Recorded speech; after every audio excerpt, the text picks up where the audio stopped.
a place for everyone in this world. Always have the citizens in mind. They should always take the ideas of the citizens into consideration before making any decisions. Don't make decisions just for your country.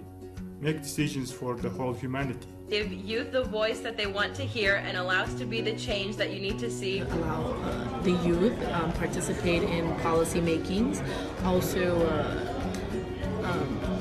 give us more accessibility to many of the decisions. Our voice will be heard and we are the future of the country. Be more responsible and accountable for whatever they do. The youth can bring a new perspective they have a fresh eyes, and they can also bring new ideas, and because we are also more concerned by every issue that's going on right now, because we're going to have to live with the consequences for longer than the people that are creating the problems right now.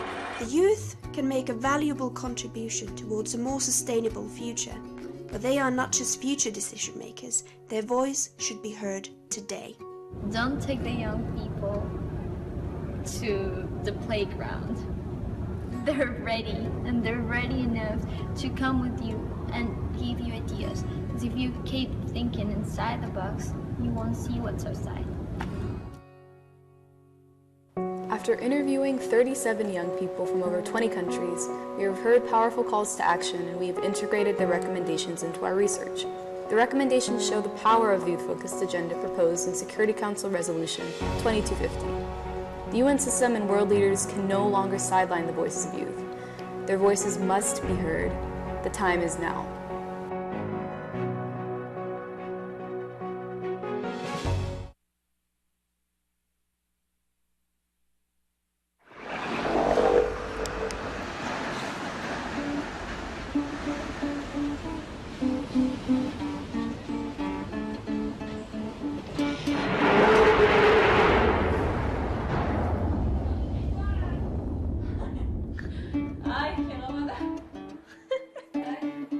My name is George, and I'm an Armenian from Syria, or a Syrian from Armenia, whatever you call it.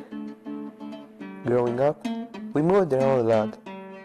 I lived everywhere: Aleppo, Beirut, Latakia, and so on. I liked it though, but I just never felt like I fit in anywhere. It was strange. I kinda got used to it, you know. That's just the way it is. 'Cause I'm a bit different maybe.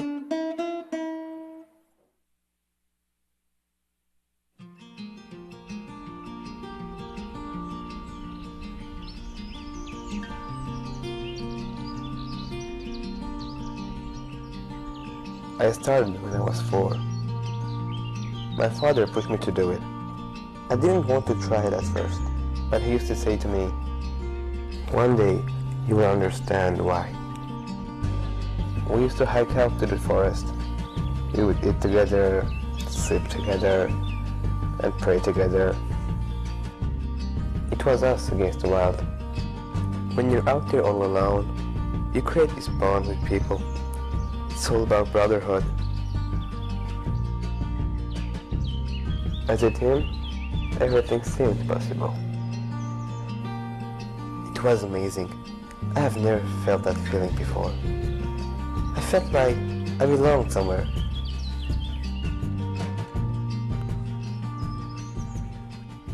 ولما هما بيقوم ممكن ما سيغان ترى استغان بس برف من هاتس يمكن كده ما تقول يس يخبر قال بيسوي اللي قاعدين يبقى بيسوي من جاش نيكر مية ميكات أو مشغل بقاسير أنا تخبري اللي ما له.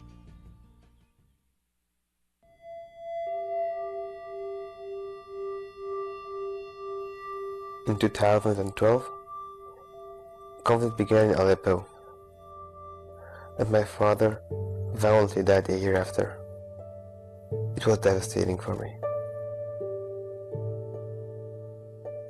My family and I were threatened, so we had no choice but to leave. I'm one of the lucky ones though, the ones that arrived in peace. When I first came to Paris, I was scared. I was completely lost. It didn't feel like home.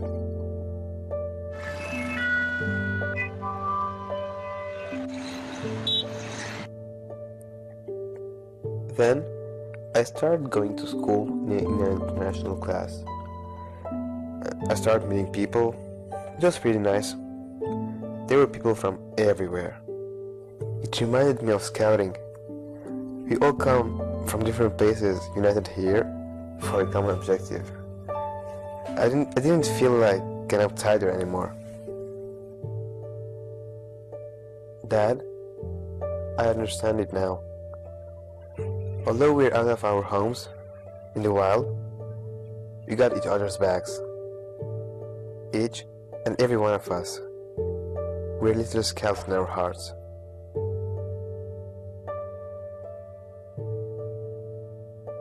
We belong.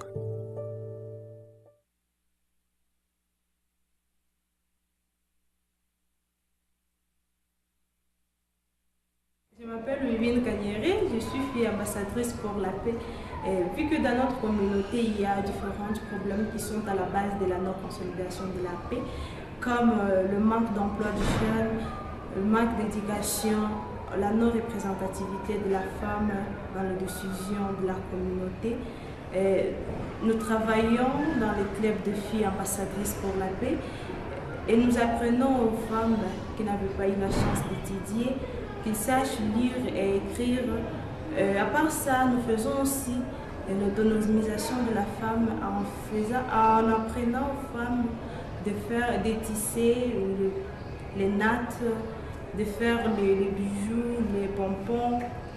À part ça, nous faisons aussi des sensibilisations en les apprenant comment les femmes doivent participer aussi à la consolidation de la paix dans leur communauté, mais aussi en faisant des panneaux publicitaires, en espérant à une paix durable. Nous invitons aussi d'autres jeunes qu'ils puissent aussi nous rejoindre afin que nous puissions aboutir à une paix durable à tous.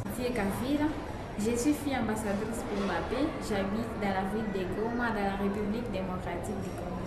Le travail que nous faisons dans la consolidation de la paix, nous sensibilisons les femmes et les jeunes filles sur l'éducation, la compétence de la femme et l'autonomisation de la femme. Nous nous sommes impliqués dans ce travail parce que dans notre pays, les femmes sont très pauvres. Par jour, sur 15 femmes, 2 femmes gagnent $1 par jour. Et l'objectif que nous avons dans ce travail, nous voulons éveiller la compétence de la femme sur les plans socio-économiques parce qu'ici, les hommes jouent un grand rôle, les hommes ignorent la femme et nous voulons à ce que la femme soit en mesure de gérer une entreprise.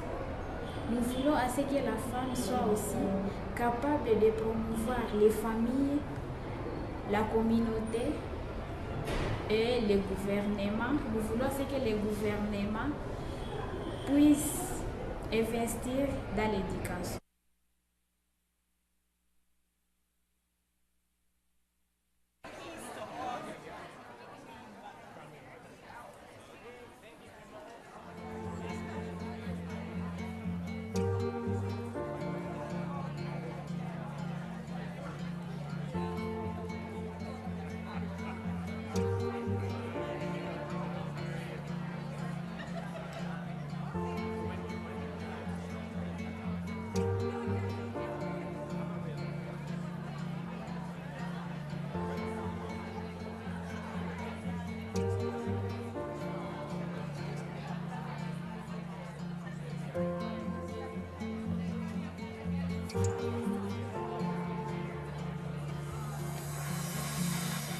More than ever before, the demographic is such that we have more youth than any other demographic of our population. You want peace that is long-lasting, that is sustainable, so it's important to involve people who will have an impact on these decisions to be involved as early as possible. Today and tomorrow belongs to we, the youth. Young people are the ones that are going to be most affected by what's going to happen in the next 20 to 30 years. So they need to be the ones that decide what direction the world is going to be going in. Our youth have the potential to make a change in creating a sustainable future. Young people can create awareness groups in their communities. Young people have brave ideas. Young people are courageous. We established a partnership with the Colombian Agency for the Reintegration to have a special delegation of former Colombian combatants that will be part of our Colombian Model United Nations. My responsibility is to promote SDG 16 among youth all worldwide. Young people will take part in peace building no matter what. The question is only how and how soon.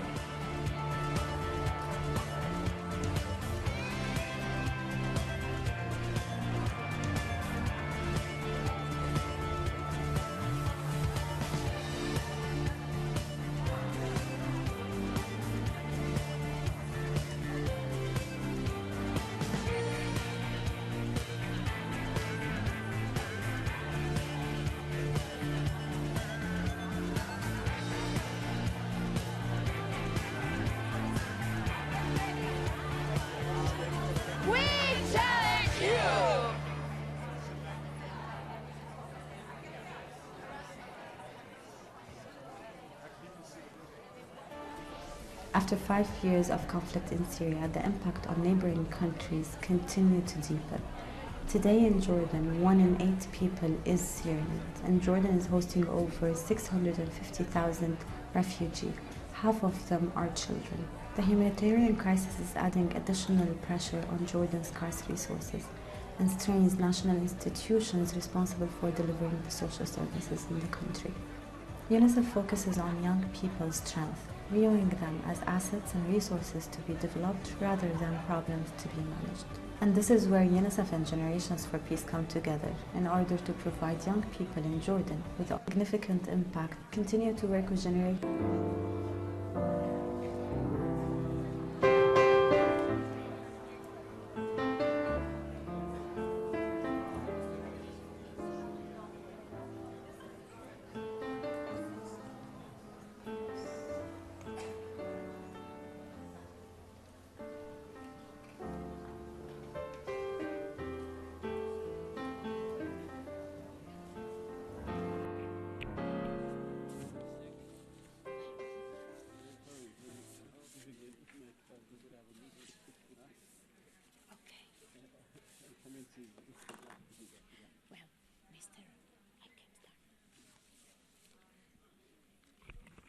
Excellencies, distinguished guests, ladies, gentlemen, young ladies and gentlemen, good morning, everyone, and welcome to the United Nations. Mike, can you hear me? Welcome to the United Nations. As a director of the Division for Social Policy and Development in the Department of Economic and Social Affairs of the United Nations, I believe that this year's theme of youth building peace is a great importance and relevance to the youth of today. We see this day as a step in the process of changing the narrative around youth, peace, and security. Too often, young men are perceived as the perpetrators of violence and young women as the victims. However, the reality is that youth are at the forefront of peace-building efforts all over around the world. Today, I hope you will not only learn about this area of the UN's work, but also be inspired by the central role that youth plays when it comes to innovative, creative, successful approaches to peace building. We have many excellent speakers and a very full event planned for you today, so we'll go right ahead and get started. It is my pleasure to introduce a special video message from the Secretary General of the United Nations for the International Youth Day. So please turn your attention to the video.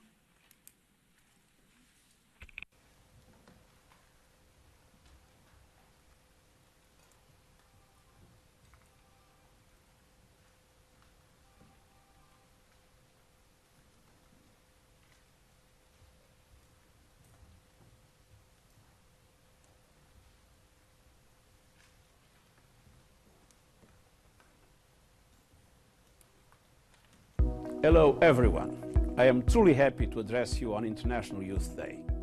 As Secretary General of the United Nations, I am committed to the empowerment and inclusion of every young person around the world. And in this spirit, I have appointed an impressive new youth envoy, Yasmine Wikramanayake. She is the youngest member of my team and one of the most important. Today's young generation is the largest in history. There are currently 1.8 billion of us on the planet, which poses an amazing opportunity, but also some challenges. Today, 73 million young people are unemployed. Over 600 million young people live in fragile or conflict-affected settings. And more than 400 million young people don't have access to essential health care. This must change. We are committed to working with and for young people to recognize and uphold their rights and promote their global citizenship. And that's what I'm here to do. Join us in mobilizing young people. And together, we can create a peaceful world for generations to come. Thank you. Thank you.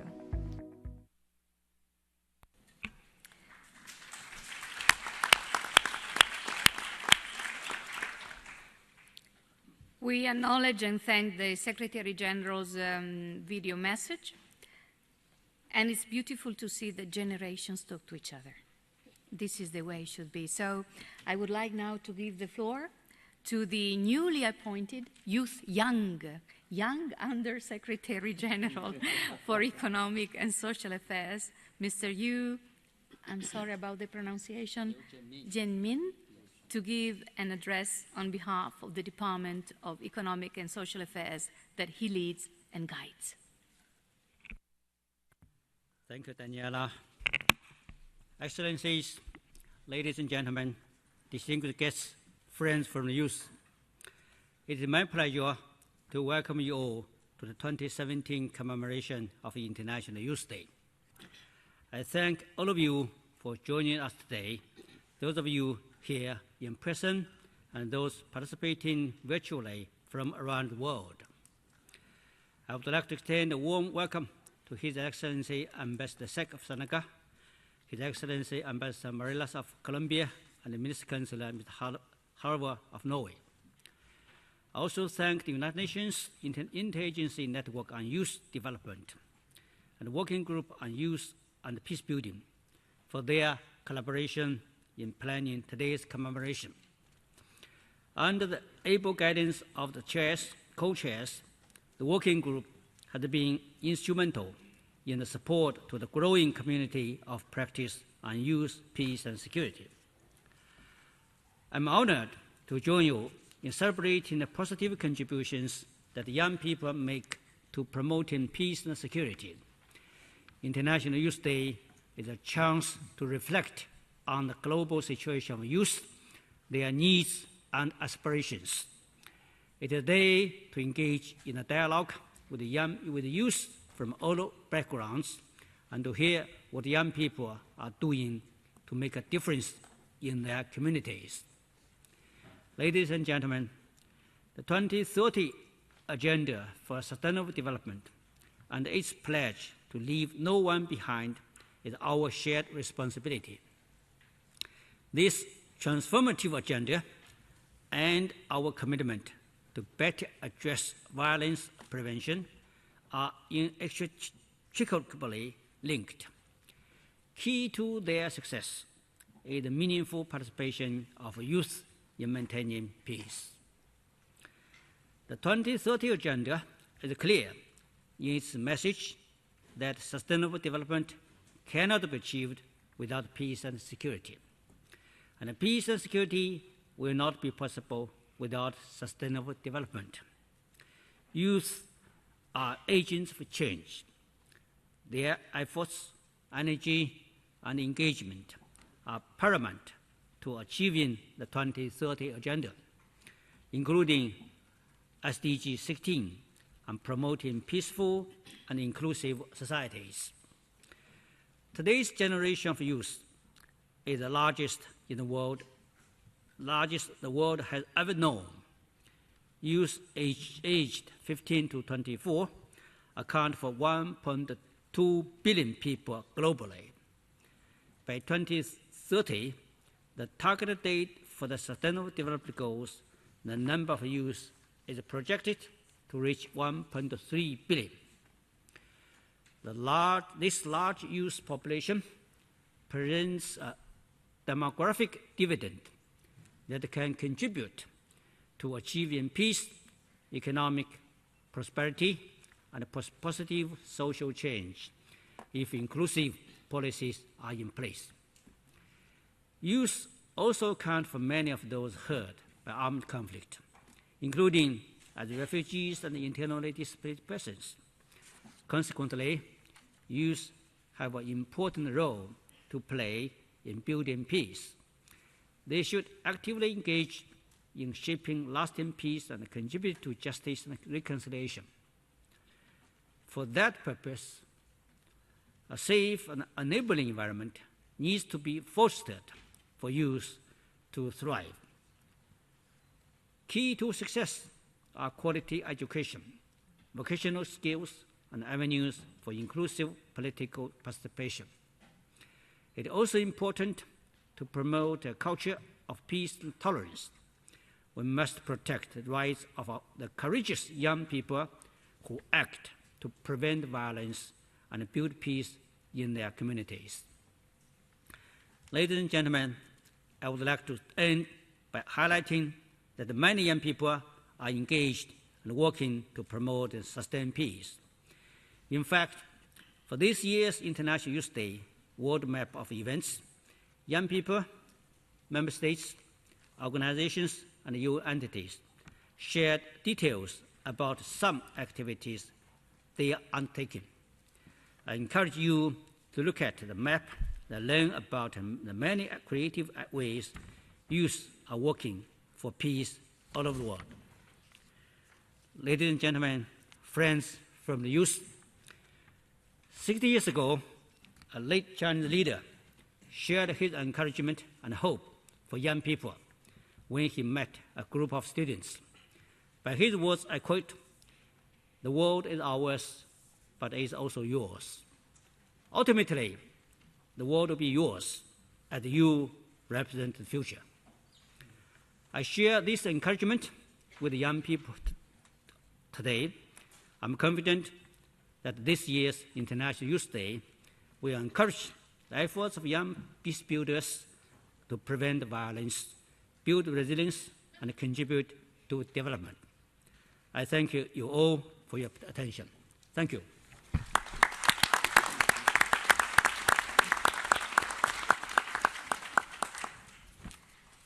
We thank very much Excellency Mr. Liu Zhenmin, Under-Secretary General for the Economic and Social Affairs. We do know that you have to depart, but we thank you very much for having spent with us these very precious moments to kick the ball and start celebrating this wonderful day. Thank you. Thank you.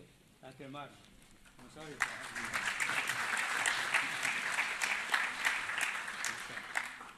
you. Thank you so much. We would like now to give the floor to His Excellency Fodesek, Ambassador of the Permanent Mission of Senegal to the United Nations. If I pronounced the name correctly, my apologies otherwise. Thank you.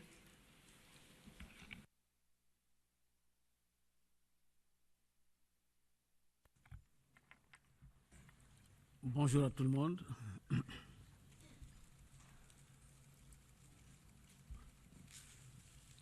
C'est à vous, oui, vous pouvez parler en français, en anglais. Well, my team told me this meeting will be in English, so okay. I shall try and address you in English.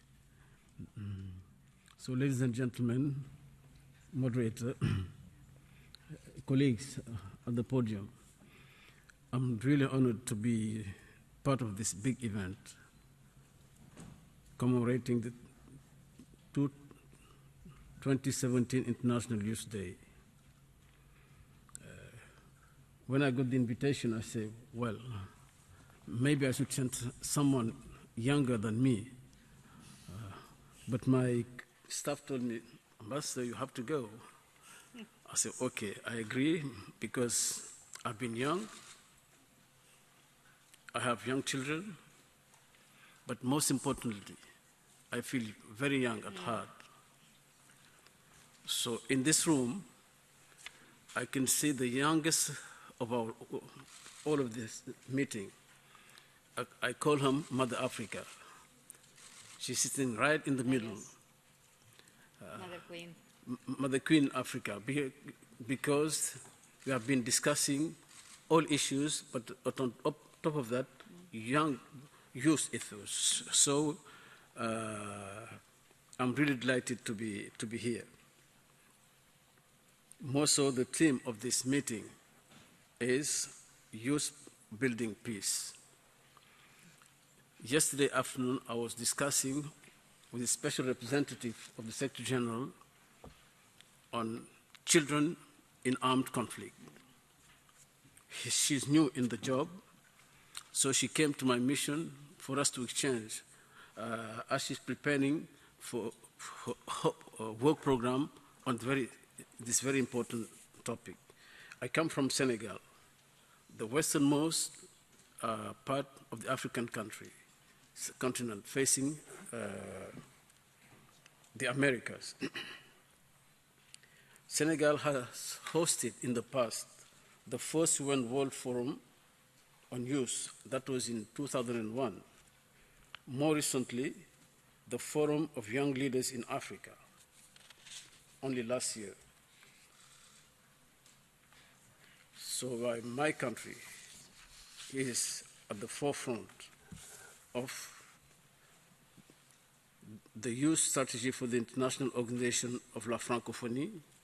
We are a French-speaking country. That organization also has its own program, projects, strategy for youth. We are also part of the Organization of the Islamic Conference, which has very extensive, far-reaching project concerning youth. In the sub-region of West Africa, what we call Economic Community of West African States, we also have our Youth Council that met in 2014. So what I mean to say is the commitment of my country, political leaders, but also the mainstream population, be the private sector, religious leaders.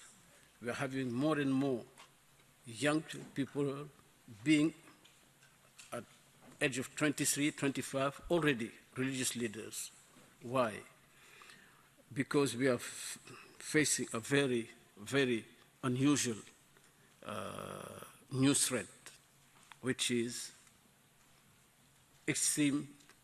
violent extremism. Why should a young boy, a young girl, succumb by the internet to calls to destroy everything else, to destroy even the humanity in themselves? It's a very big question. I don't know. I don't think that we have the answers. Maybe you have the answers. During the course of this day, please do come up with suggestions. Do come up with proposal. Do come up with analysis. Why young people who represent the future of the world are succumbing to those rhetorics? Maybe it has to do with poverty. I don't think so. It has to do with desperation, because those young people going to join those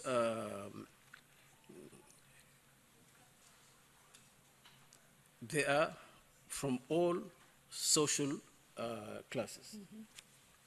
They are from all parts of the world. The UN statistic is saying that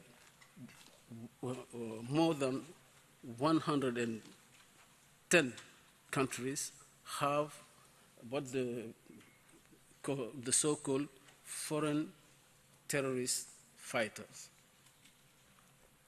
US, from Europe, from Australia, from Asia, from Africa, from Southern America, from all over. So this is mind-boggling to me personally, and I believe to the UN system, to national government also. Of course, the UN system has come with some proposal, response to this radicalization, response to this violent extremism. It has to be a holistic approach. States are fighting, confronting ISIS.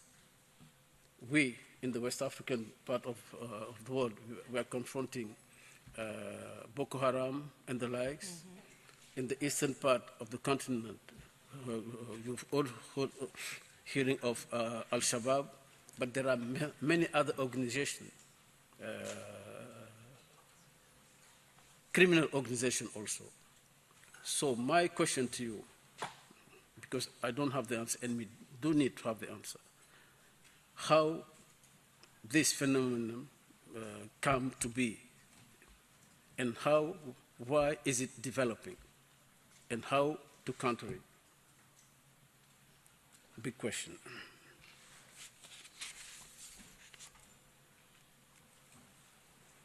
Ideology, religion,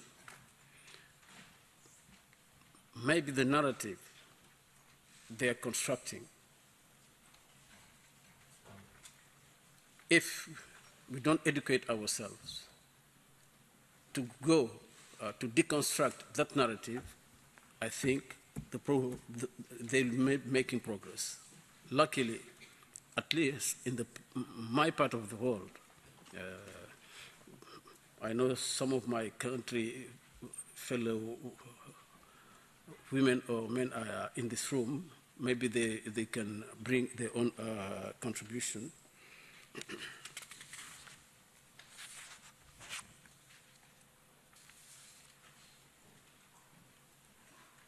One of Senegal presidents used to say, "Tell me which use you have, I'll tell you which people you will be." That was for Senegal. I think it's also the case for the whole world.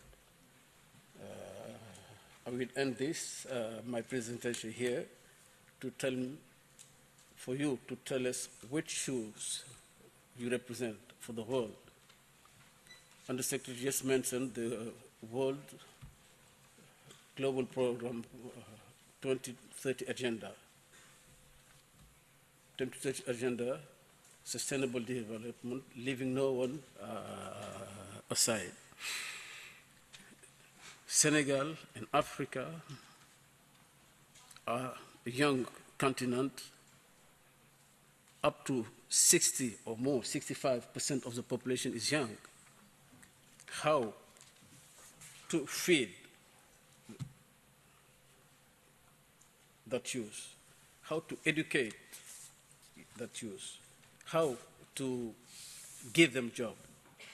That depends largely on the debate we'll be having on them, because no government can provide enough job and no private sector can give job to the youth of the world.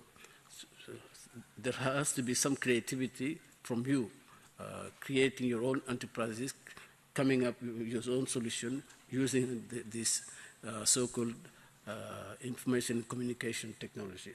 Thank you.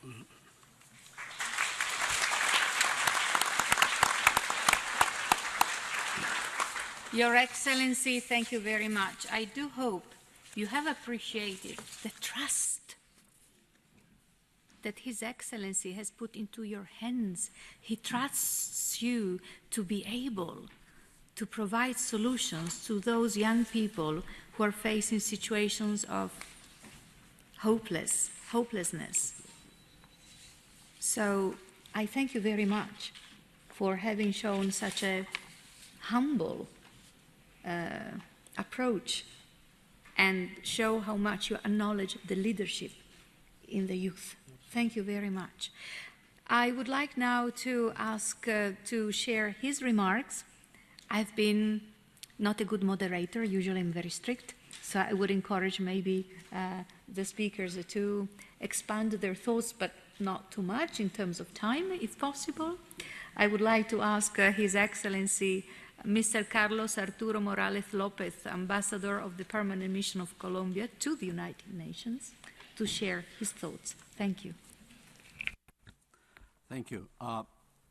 Good morning, and first I would like to thank the organizer of this event, UN Department of Economic and Social Affairs, Youth, Peace and Security, and the UN Interagency Network on Youth Development, for this very much needed time and space for reflection. We are, let me also recognize the presence of Ambassador of Senegal and my colleague also the Chargé d'Affaires of Norway. We are very glad to be here and to have the opportunity to talk about the role of youth on peace building, violence prevention, and reconciliation. Colombia is a country that has faced a long internal conflict that has imprinted poor regions and the central state with deep divisions and lingering grudges. There is a Colombia with a strong rule of law tradition with challenges like many other countries. But there is also a Colombia that has been victim of violence and inequality for a long time. These two Colombias have coexisted and are now entering a new stage where there shall be only one Colombia, guided under the rule of law. Thanks to the courage of the government of President Santos, the FARC members, and with the support of the international community, countries like Norway, Cuba, Chile, Venezuela, and also the United Nations, and all the international community. What we are trying to do in my country is consistent with the Secretary General concept of sustaining peace.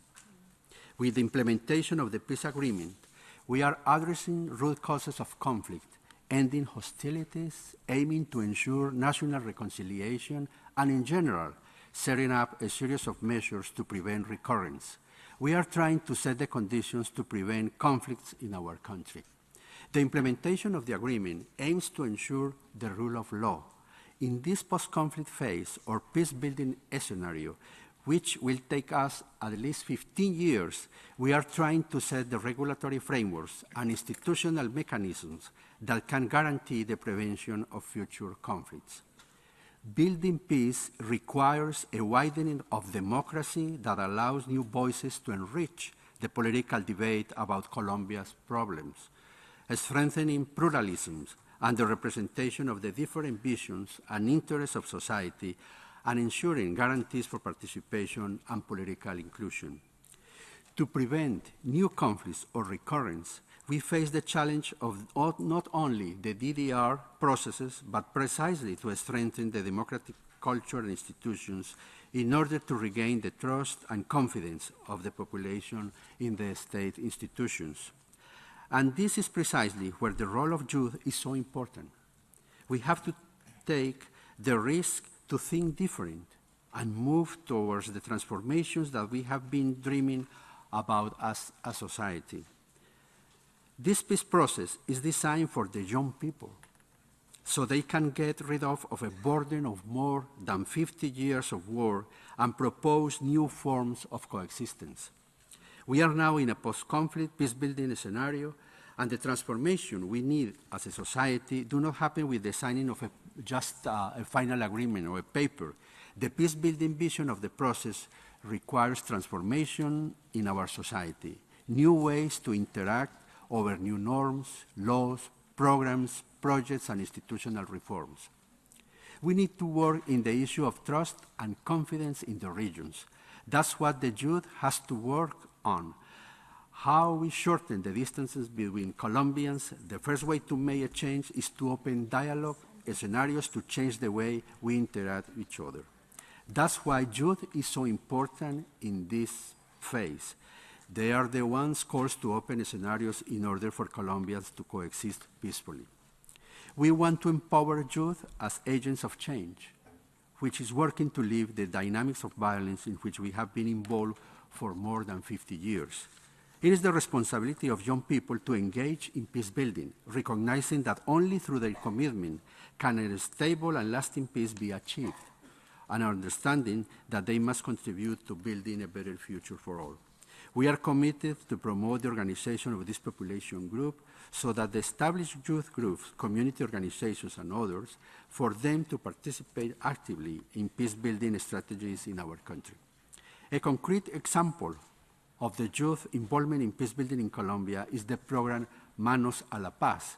This is a governmental initiative with the support of UNDP, which aims that Colombia senior undergraduate students make their internships in post-conflict rural remote areas and share their knowledge with local governments and populations, but also that allows them to know and empathize the rural population, so they can learn about the rural development, policy making, implementation of post-conflict policies in the region.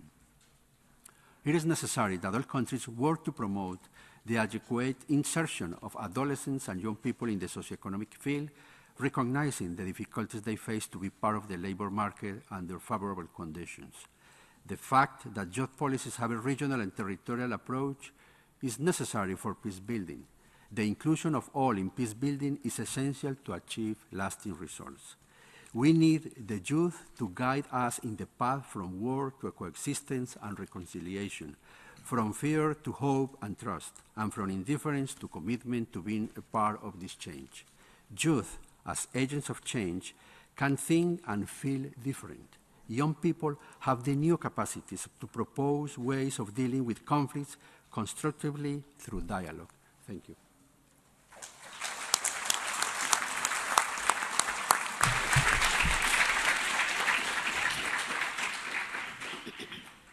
Thank you, Your Excellency, Mr. Carlos Arturo Morales Lopez, Ambassador of the Permanent Mission of Colombia to the United Nations.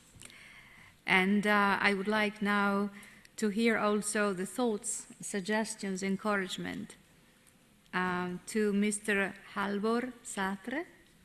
Sorry again about the pronunciation, who's Minister Counselor at the Permanent Mission of Norway to the United Nations. So you see, we're hearing a variety of suggestions and thoughts coming from different parts of the world and the globe. Benefit of this. Thank you. Thank you so much. And thanks to you, ambassadors and youth of all ages, including the ambassador of Senegal. As others have mentioned, one of the greatest challenges of today is to build peaceful and resilient societies that will not dismantle in the face of crisis. And we've heard from a good friend from Colombia here how they are managing to pave the way out of that and create that resilient society, focusing also on youth.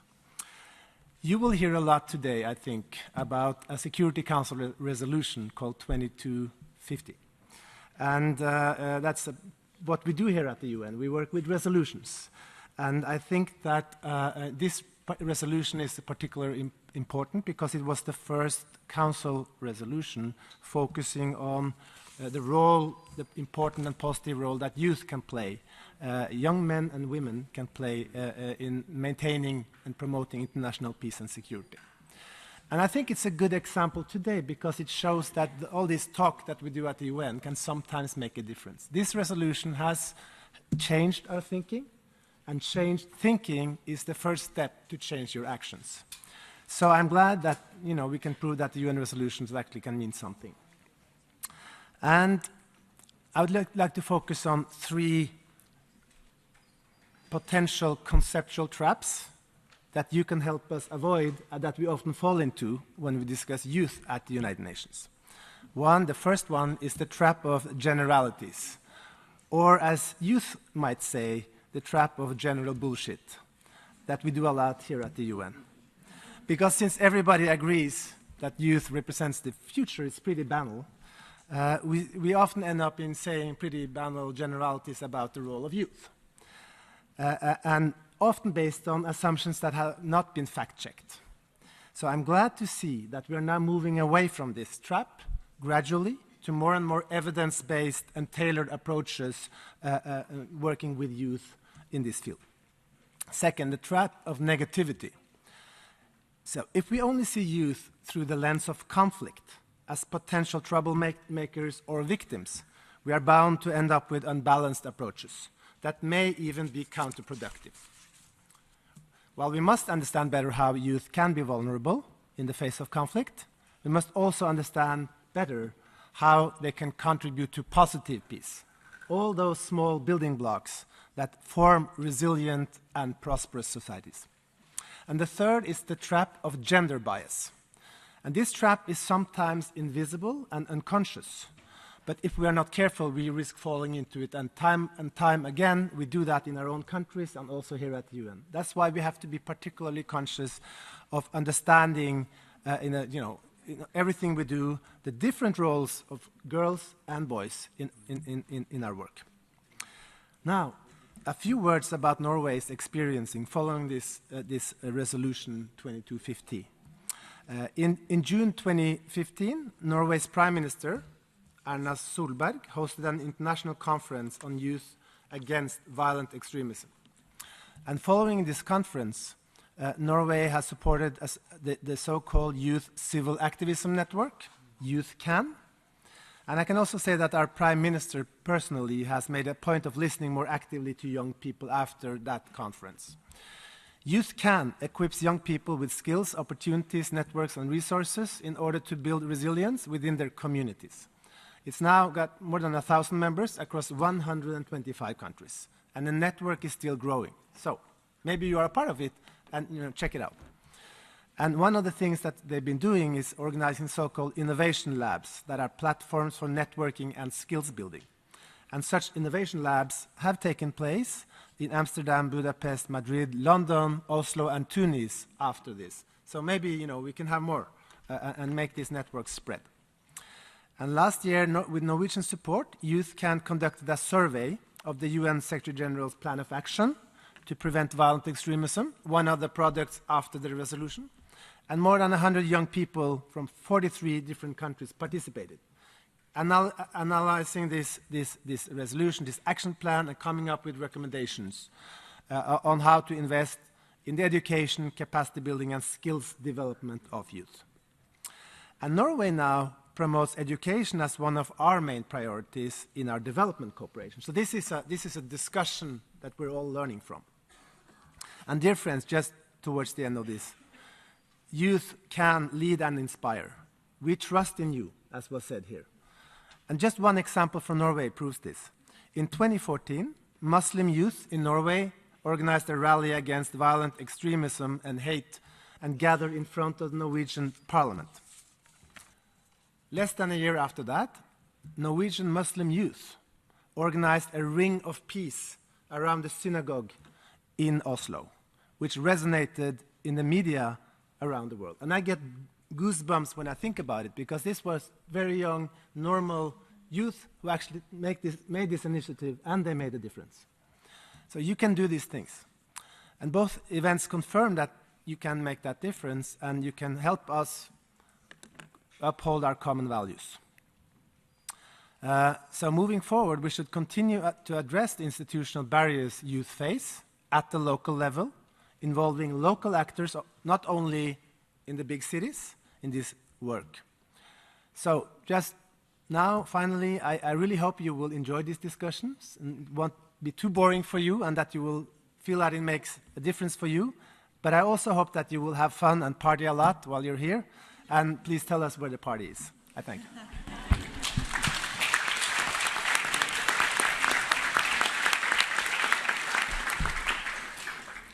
I wish to thank Mr. Alvador Sartre, Minister Counselor of the Permanent Mission of Norway to the United Nations. So you have heard the voice of Africa, the voice of Latin America, the voice of Europe.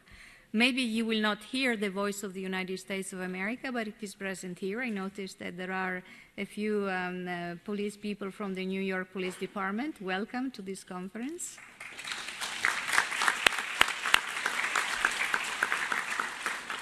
And although they are silent and visible, I would like also to thank the United Nations security people who are doing an amazing job, and every day they are confronted with 193 different challenges, as many are the nations that are united in this organization.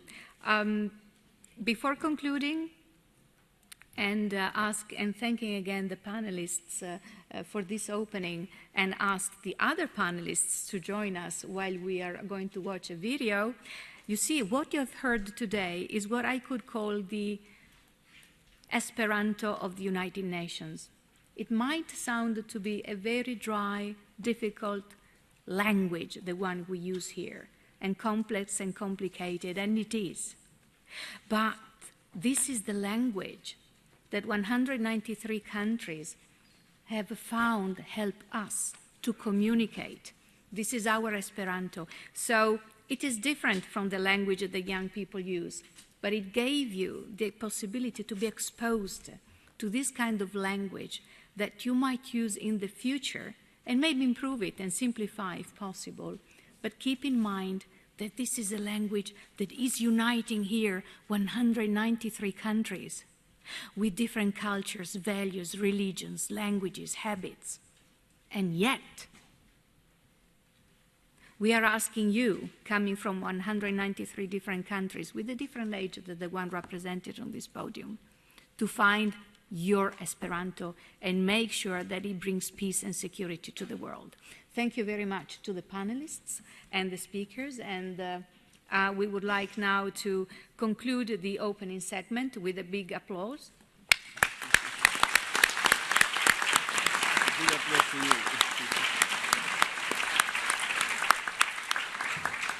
I'm just somehow sorry that this is not really all inclusive, because there is no sign language and no subtitles. So if you don't mind, for those who have some visual impairments among the youth, and not only, or hearing impairments, I would like also to applaud in this way, which is the applause in the sign language. Thank you very much. I would like now, while our panelists slowly leave the podium, to open in the other segment, ask the new speakers, while the present ones are leaving, to join me here on the podium. And while doing that, we will, as far as I understand, watch a video. Thank you very much. Thank you, Mr. Ambassador. They will.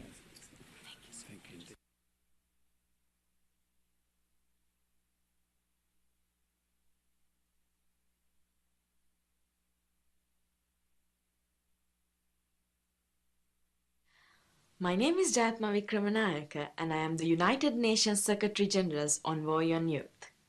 I am sending this message to you on the occasion of International Youth Day. Like every year, on August 12th, we are celebrating the tremendous contributions young people make to their communities and the world. And this year, the celebration is even more special because we are celebrating young people and their contributions to building peace and promoting security for all. In 2015, the important role of young women and men as partners and leaders in peace building was recognized with the adoption of the historic Security Council Resolution 2250. This resolution reaffirmed the crucial role of young people in preventing extremism and achieving lasting peace. I'm spending my first International Youth Day in my position as the Youth Envoy in Iraq, where I am meeting with young agents of change and witnessing the work they do to promote peace and prosperity for their communities. My message is clear. Young people are an opportunity for building peace, not a liability. The effects of conflict on young people's lives are far-reaching. Over 600 million young people live in conflict or fragile settings, and they face issues like high unemployment, low school enrollment, and sparse access to health services. But young people are not just a statistic. They are leading the charge. They are mobilizing at the local level not only to engage their peers, but also to engage decision makers in their strategies and ideas. In Sri Lanka, I belong to a generation that was born into a conflict. We lived through a conflict for more than 30 years. But it is also our generation that has to play an instrumental role in building bridges between communities and drive national reconciliation and prevention. Governments must continue to develop avenues for the participation of young women and men in conflict prevention and resolution and the promotion of social cohesion in societies. A safe and enabling environment where their rights are protected needs to be fostered for youth to thrive. Please join me in encouraging partnerships with young peace builders to end violence, build resilience, and contribute to development. Wishing you a very happy International Youth Day.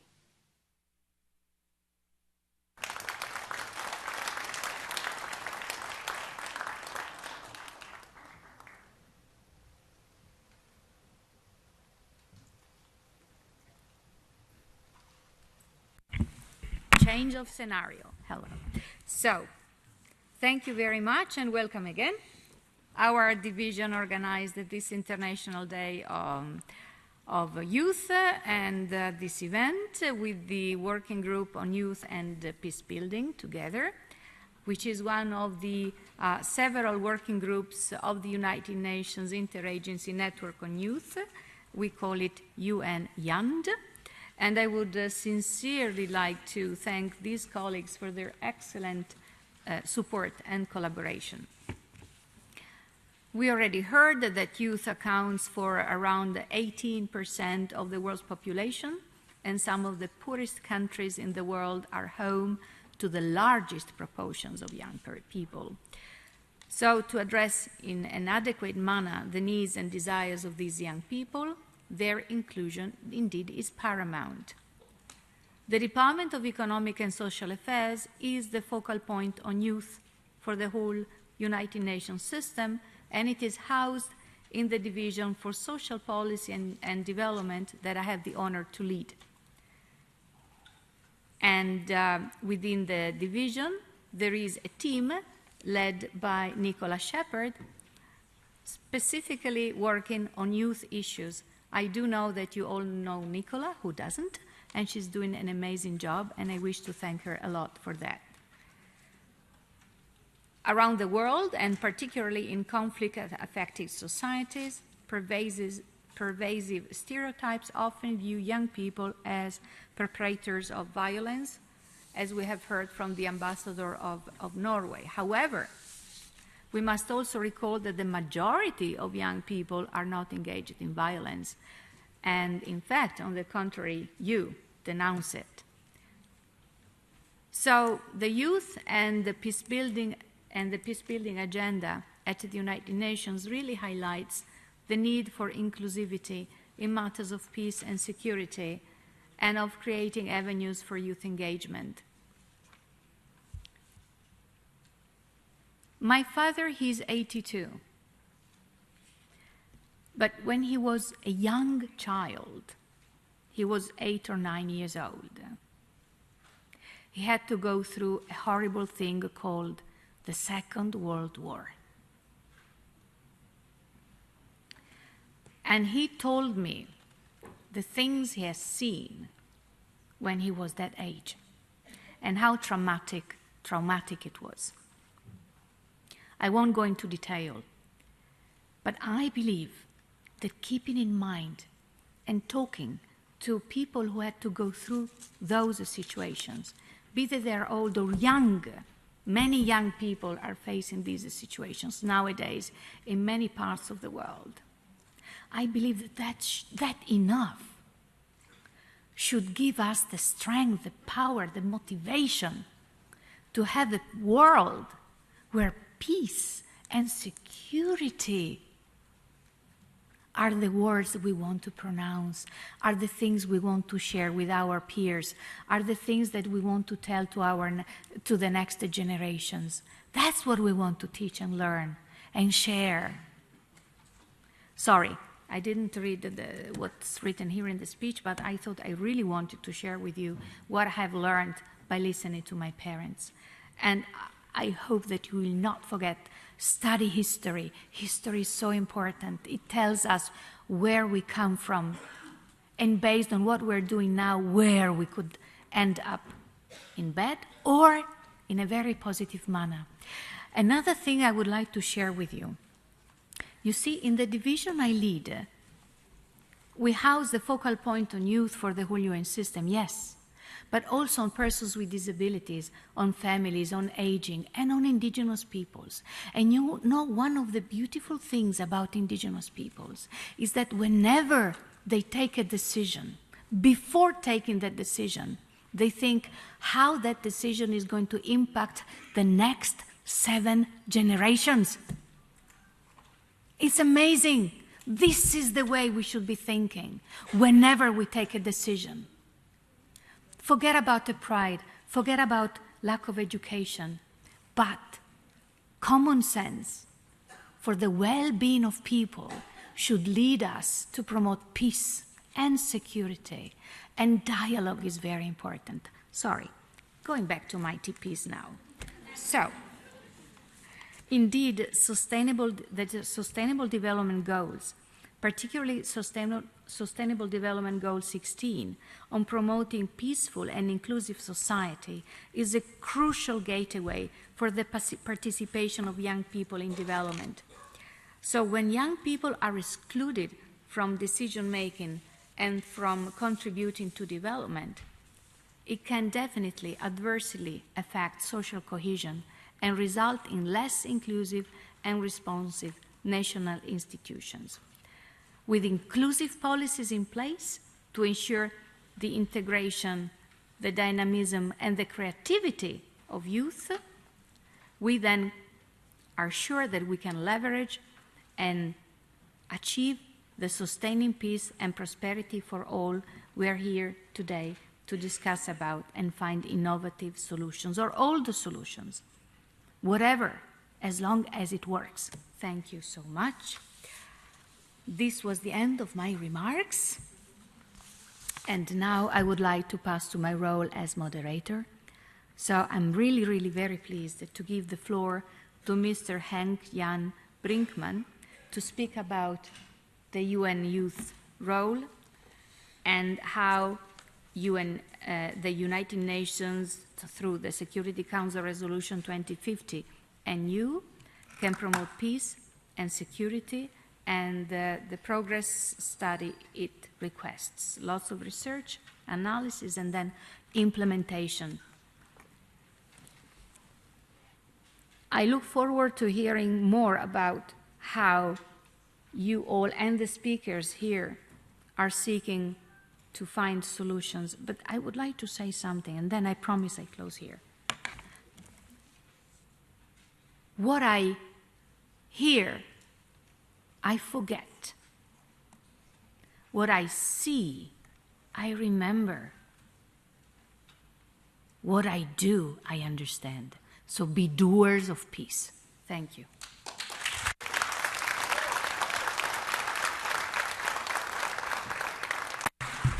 The floor is yours now. Thank you. Thanks so much, and thanks for inviting me to say a few things about the progress study. We live in a world, indeed, where we have 18% of the world's population are young people, but unfortunately, the vast majority of them are excluded from social, economic, and political processes and platforms, in particular the formal ones. And we have really seen a lot of negative stereotypes around youth. Young men are usually depicted as at risk factors, at threat, spoilers, easy to fall into violence, and women and young women are often as victims, as passive victims. And what the resolution 2250 was really about is changing that into a more positive angle and recognize the agency and the young men and women who are the agents of change. this negative stereotyping is, I think, particularly fueled also by the violent extremism that we see, and it has led to 4 policy panics, as I would call them. The first one is around the violent extremism, as if all young men are drawn to that or run the risk of joining violent extremist groups. The second policy panic is about demographics. You heard about the youth bulge, and that alone would lead to problems and undermining the capacity of societies to absorb the young people in meaningful economic and social ways. The third policy panic is about idle hands and unemployment, and as if unemployed youth are almost by causation prone to violence. And the fourth policy panic is about migration and seeing young migrants as a threat to societies.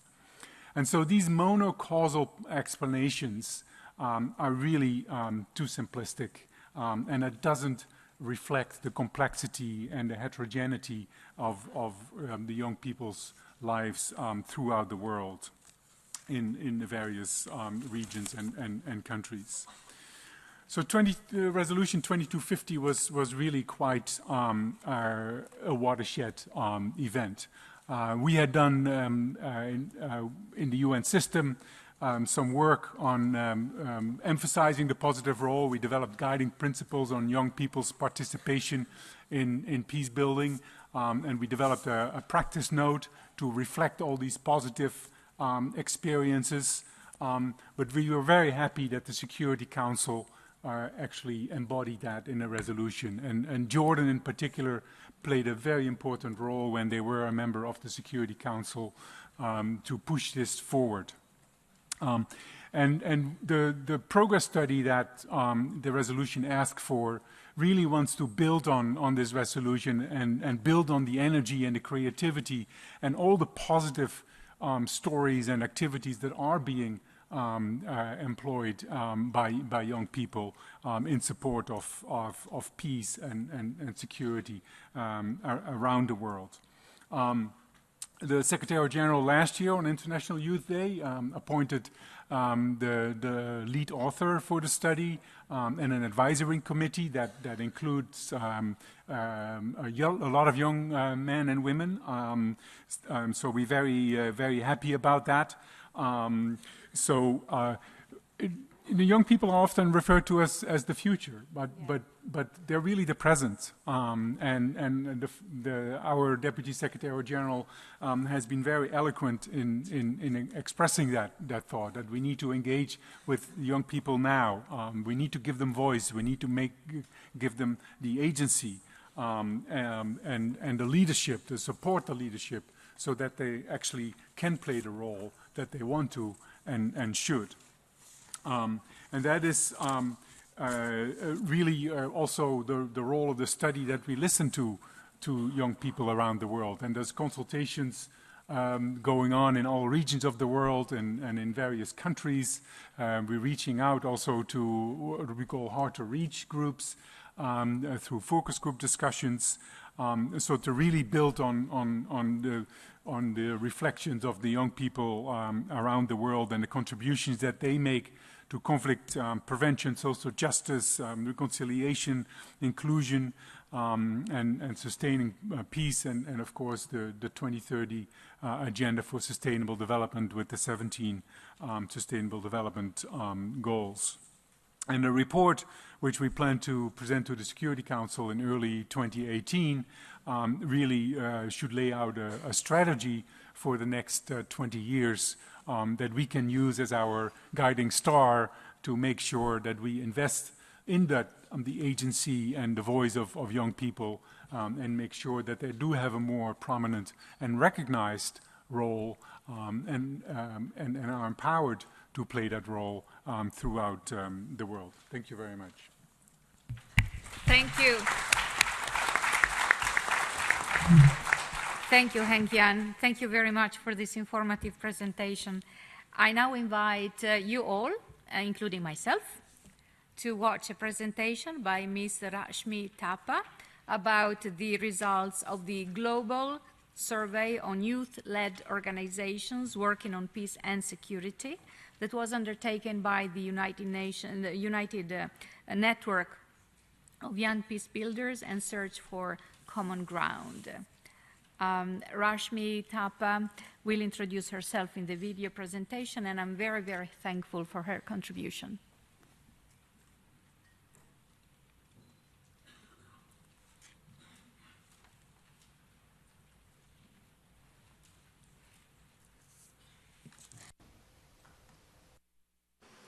Hello, my name is Rashmi Thapa and I'm an independent youth and peace-building consultant.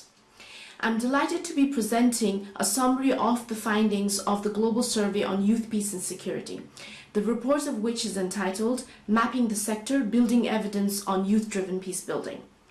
Being part of this process of analyzing nearly 400 qualified responses of youth-led organizations working on peace and security from around the world and authoring the report has been incredibly inspiring and humbling experience for me, especially as I've been working in and around issues of children and youth in conflict, peace and human security since I was 14 years old in Nepal, which is nearly 2 decades ago. First as a youth volunteer, then transitioning towards employment in different countries around the world, and now as an independent consultant.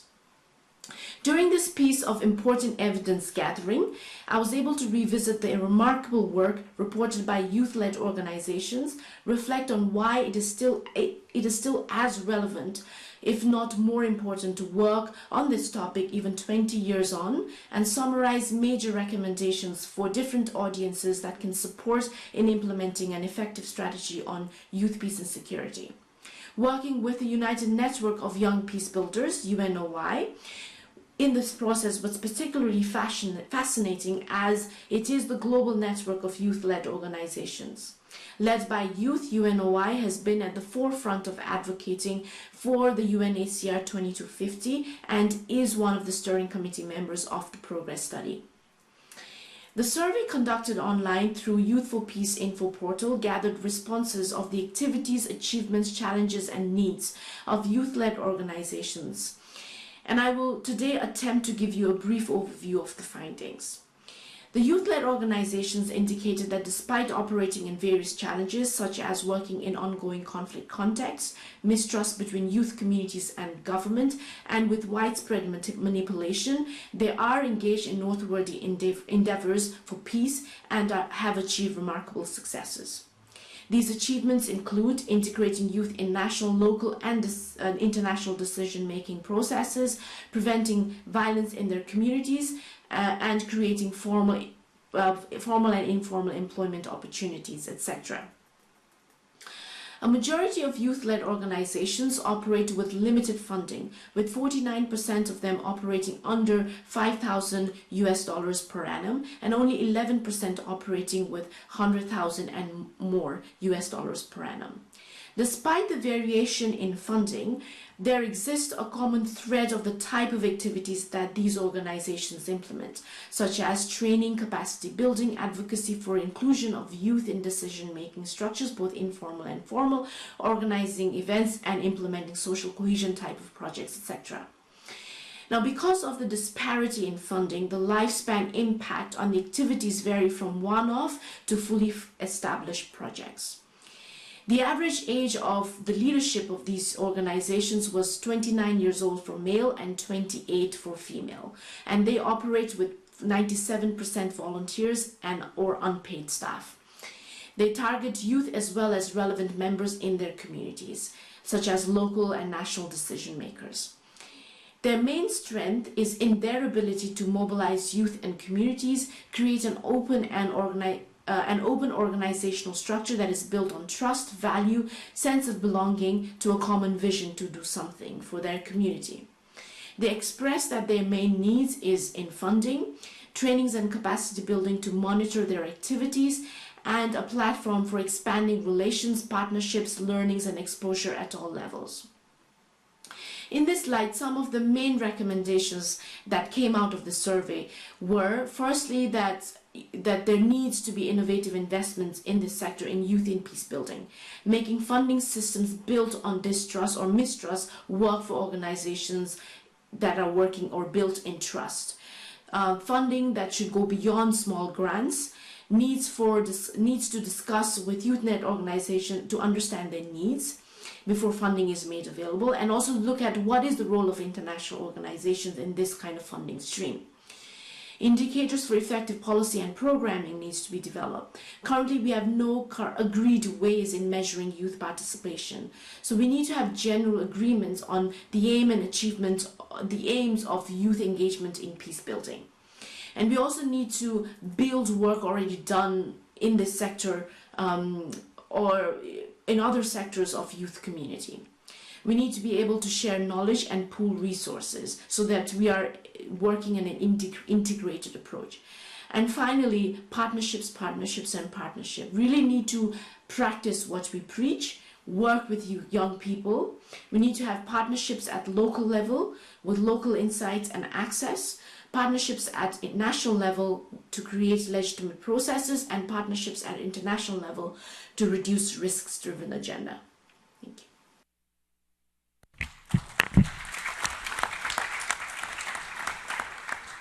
So we have started already by sharing a very inspiring story of a consultant who has shared with us the findings of her researches. And we will go on like this throughout the day by sharing stories and inspiring stories of how youth have channeled their energy and are channeling their energy and passion to champion initiatives to contribute to building peace in their communities. So, the first panel will be discussing and will focus on youth and violence prevention, and will highlight initiatives on youth-led peace building. And these stories will be shared from people coming from different parts of the world, from Nigeria, from Mexico, from Brazil, from the United States of America. The panel will be led by the founder of Narratio, a global platform for youth empowerment through creative expressions. And so the moderator will be Mr. Ahmad Badr, who I am pleased to introduce with my broken accent. So you might wish to repeat later on your name. Thank you very much. Well, you might guess from your coiffure, as I said this morning, that you are a creative and an artist. In fact, you are a writer, a social entrepreneur, a poet, and a former refugee from Iraq. So when Ahmed was 8 years old, his home in Baghdad was bombed by militia troops, and he and his family had to relocate to Syria before receiving approval to move to the United States.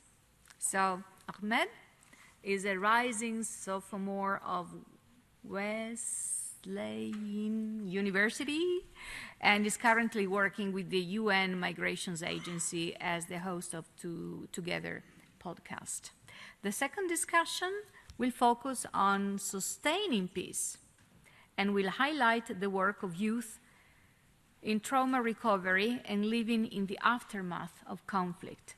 Again, we will hear stories about refugees and the efforts of countries such as Finland or Colombia. And that discussion will be chaired by Julia Ancia Garcia. Well, actually, Julia, I imagine, right? Juliana. Juliana is currently a participation and peace education advisor with the United Nations Development Program in Colombia. Her current portfolio includes implementing peace-building programs and projects at both the national as well as the local level, specifically in conflict-affected regions. We heard earlier on the ambassador from Colombia, and she has done also a significant amount of work with victims of the armed conflict, including also youth organizations and youth leaders. Her team recently led a consultation of the progress study mandated under the United Nations Security Council, and I'm referring here to the resolution 2250. So I welcome the speakers of the first discussion to join Ahmed on the panel. As for me, I will disappear, but there will be always the presence of Nicola Shepherd. As I said, within the division I lead, Nicola leads the team working on youth. Thank you very much for your attention. I see that somebody is sleeping. I hope that the panel, no, they can count to 3 or 4. I hope that this panel will wake you up. So, bye-bye. Thank you. Thanks.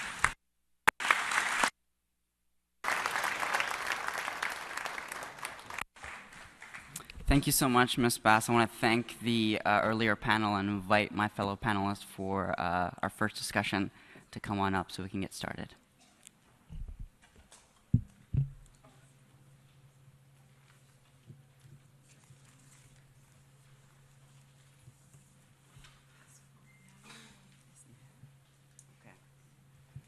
I'll move my seat now.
Hi, everyone. Is everyone awake?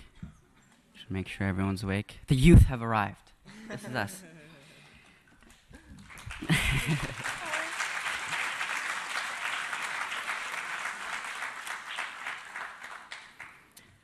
Excellencies, distinguished guests, fellow youth representatives, ladies and gentlemen.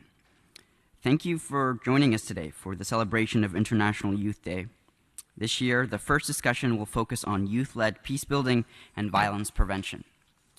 We have an exciting panel of speakers with us here to explore the topic in more detail. And as Daniela mentioned, my name is Ahmed Badr, and joining me at the podium are accomplished young people who are actively engaged in youth-led peace building and violence prevention. They'll explain their work and have an exchange with you. Allow me to briefly introduce each of them. Imrana Al-Hajji Buba is a United States Institute of Peace Generation Change Fellow. He's the founder of the Youth Coalition Against Terrorism, or YOCAT. Taya Carneiro is a youth human rights activist, researcher, student, and transgender woman from Brazil. She's a member and co-founder of the Libertarian Union of Trans Women, or ULTRA, and was co-founder of the youth organization Corpolitica, which is aimed at empowering young victims of discrimination and violence, including because of their race, gender, and sexuality. Tito Quiroz Angulo grew up in an orphanage where his teacher introduced him to the violin. Tito's love for music inspired him to found the Benning Academy of Music in Mexico, which aims to share music with children and youth in jails, orphanages, asylums, and rehab centers, among others. Yasmine Arrington was born and raised in Washington, D.C. In 2010, while a junior in high school, Yasmine founded the nonprofit Scholarships, an organization that provides college scholarships, mentoring, and peer support network to graduating high school seniors who have a parent or parents in prison and are pursuing their college degree. And my name is Ahmed Badr. As Daniela said earlier, I'm the founder of Narratio. Narratio is an online platform for youth empowerment through creative expression. So what we do is we publish poetry, art, photography, and stories of youth from all over the world, and then turn those submissions into booklets that we use in storytelling workshops across the US. And my relationship with storytelling started a few years ago. I started writing about my family's story and our journey to America as refugees. And I began to really realize storytelling's power to change people's minds. All of a sudden, I talked about Syria, I talked about Iraq, and people's minds were changing. People's perspectives were shifting. And I realized this, and I was like, okay, well, there's something here. Let me hold on to this and try to allow other people to have the same space. So that's how Narratio was born. And since our founding about 2 years ago, we've published a little over 60 posts from over 15 countries, and we have a little over 50 contributors contributing from all over the world. And in honor of International Youth Day, we have a special announcement. We have an editorial partnership with Lighthouse Relief.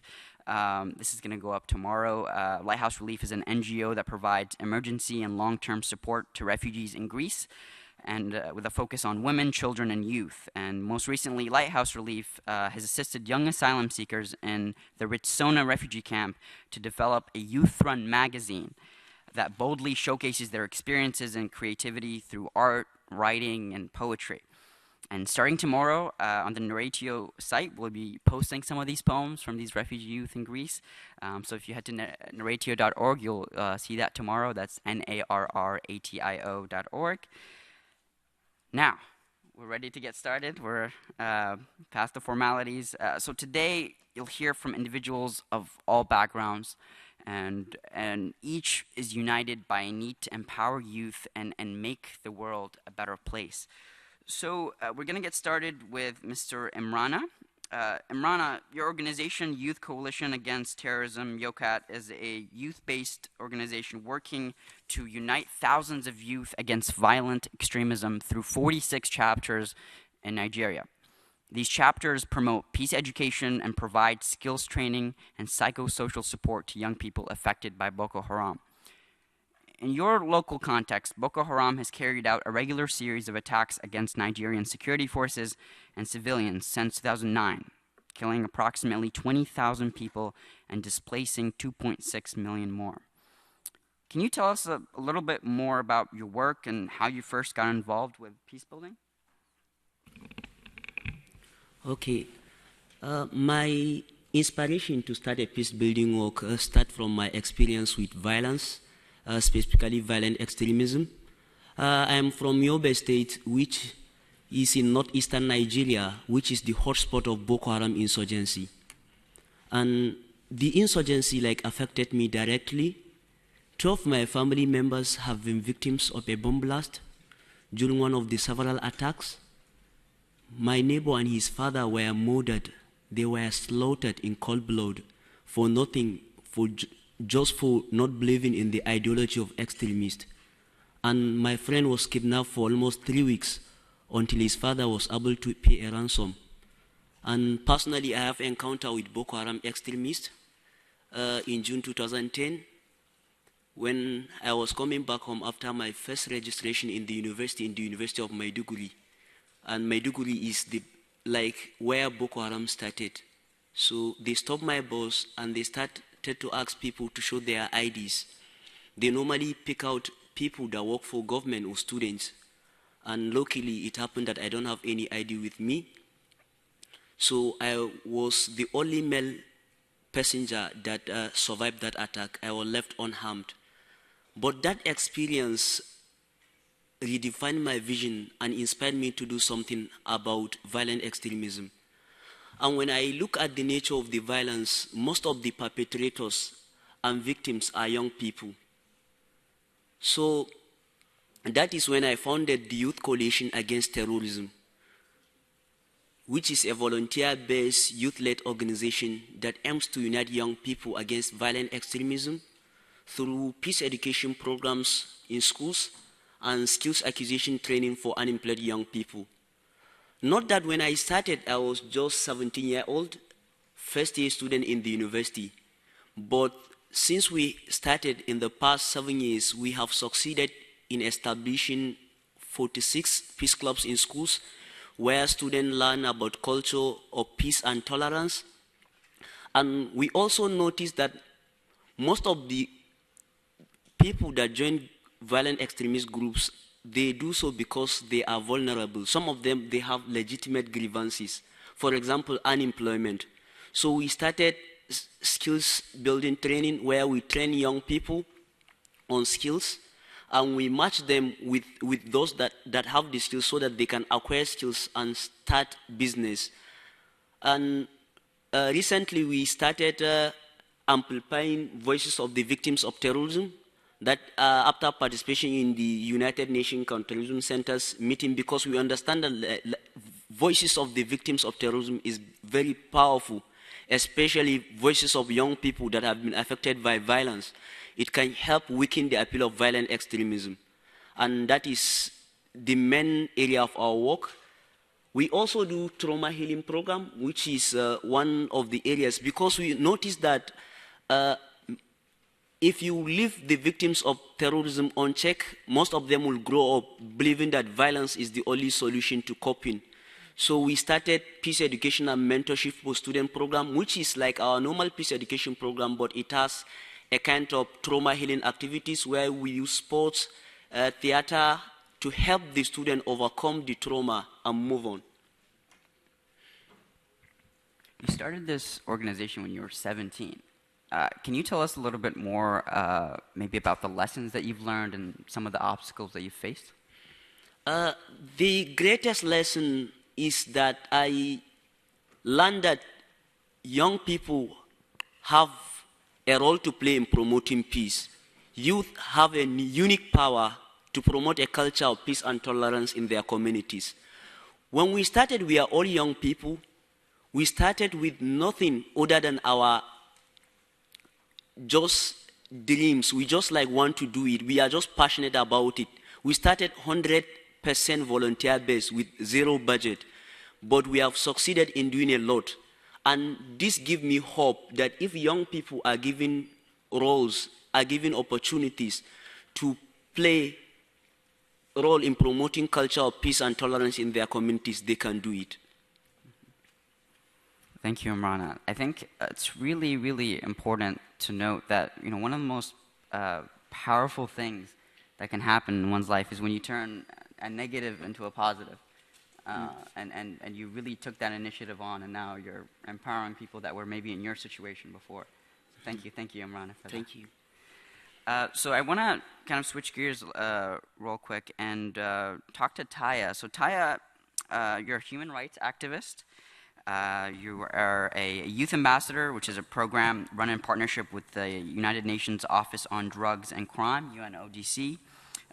This is a program to empower young leaders to represent their communities.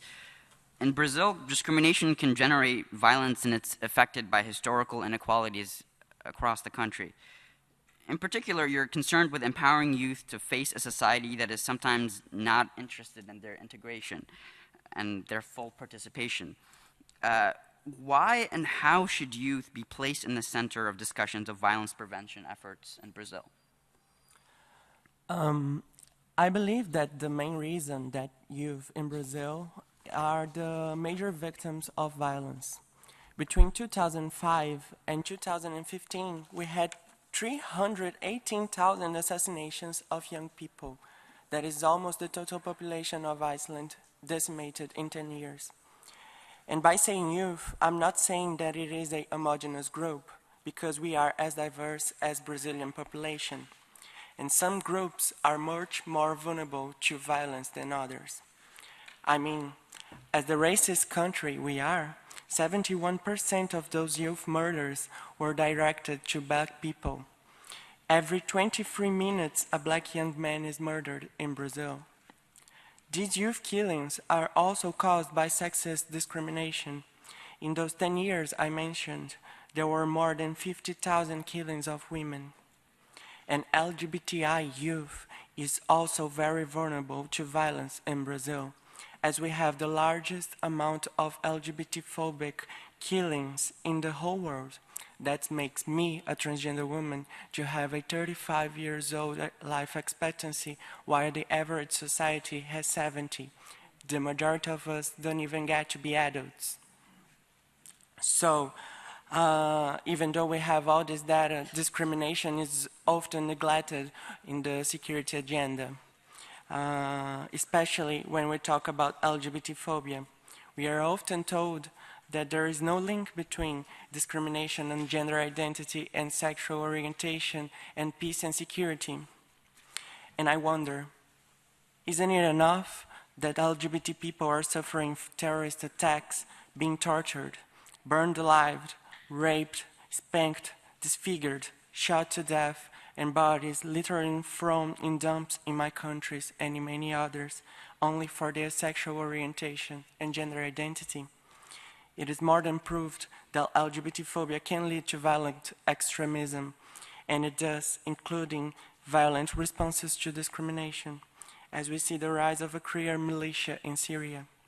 So it is a peace and security issue worldwide, as it is sexism, racism, xenophobia, etc. We, the youth, especially discriminated groups, are suffering from violent extremism in Brazil, and we are combating it in order to survive. That means we also are peace builders, and we should be placed in the center of violence prevention efforts in our country, which we are not yet. Thank you, Taya. Yeah.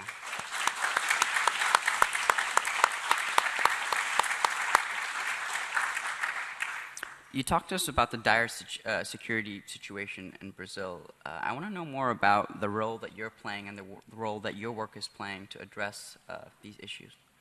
Yeah. The work I do is a lot related to my life story and my experience with activism. When I was a child in a very poor neighborhood in the outskirts of Brasilia, the only exit I saw to the violence I suffered for being a queer child was moving away from my country.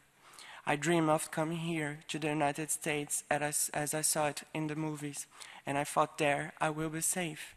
But as I've grown, I've got engaged with activism and leadership training programs, and I discovered that I could occupy decision-making spaces to start changing the violent reality that I live. But I also discovered that these spaces are constantly made to be unreachable to most of young people, especially the most marginalized ones. So that is why I and other young colleagues started projects ourselves to empower these youth that are forgotten by public policies and are very vulnerable to violence, like Corpolitica, an intersectional project focused on the empowerment of women, Black people, LGBTs, and people living in disadvantaged neighborhoods. This project works with a methodology of popular education where all people are teachers and students and can learn with traditional knowledge but adding their experiences to the teachings. And then with other trans women, we created the Libertarian Union of Trans Women in Brazil and started this empowering process with young women. The members of both projects became references and started to do lectures at public and private schools and university and in the media, teaching people how to prevent violence and discrimination.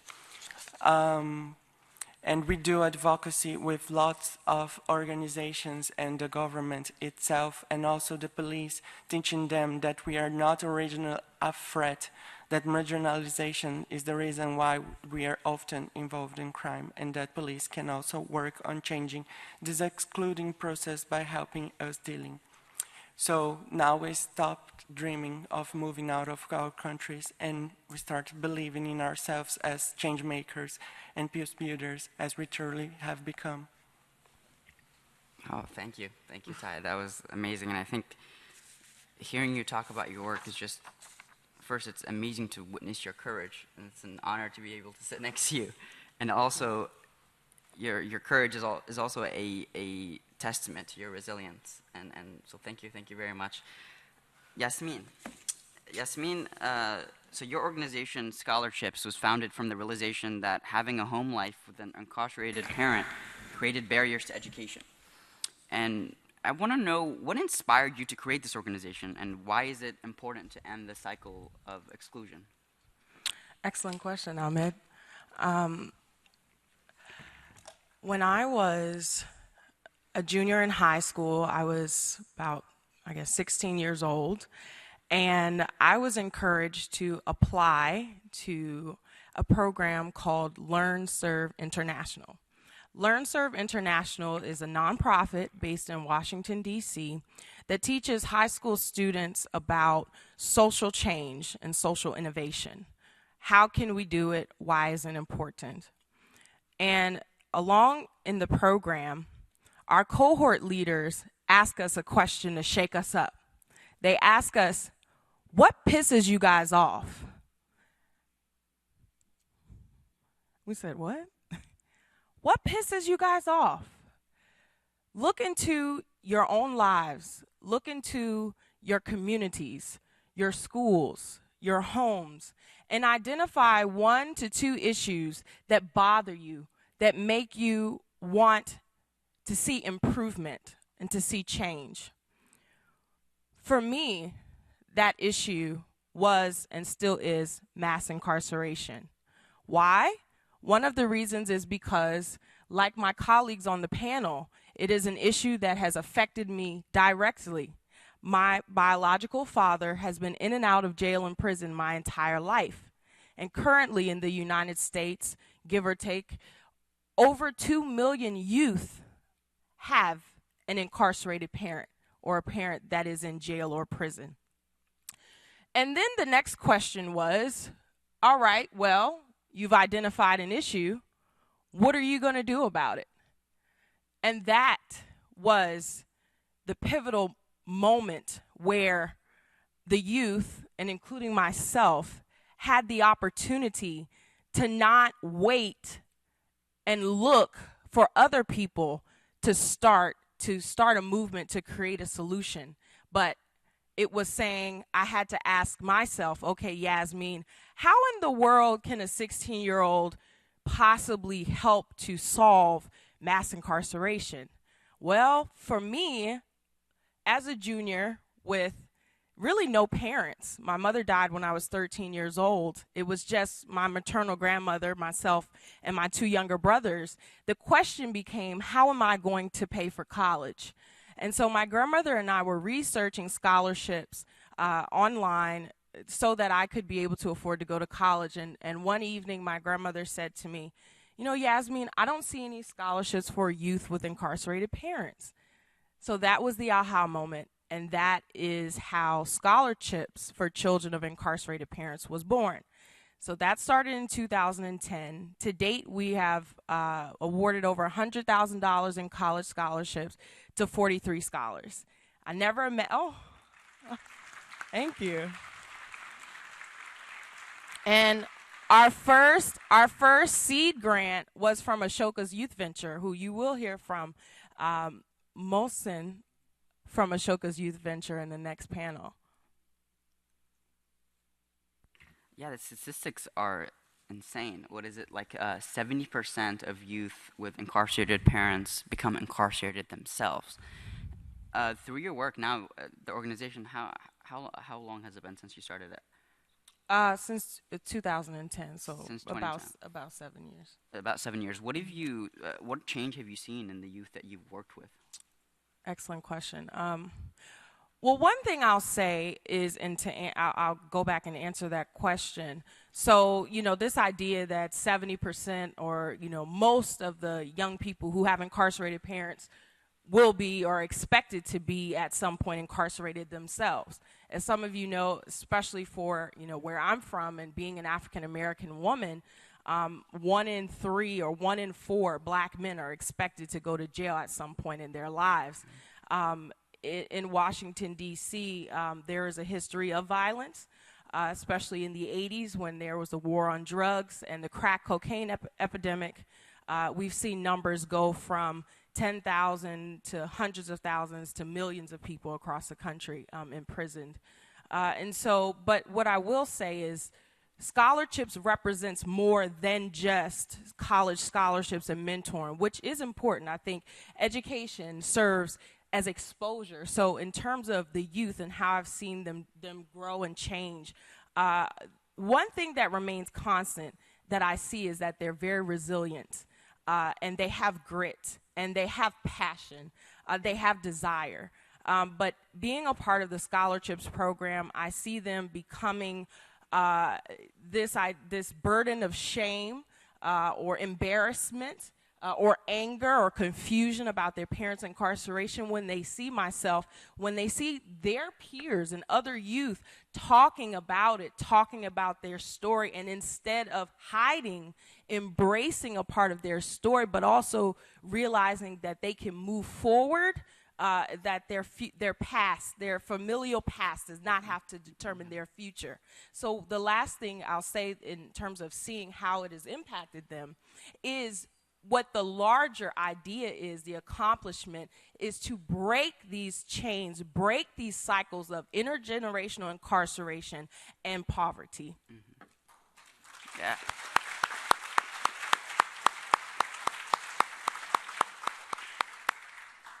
These guys are making my job really easy.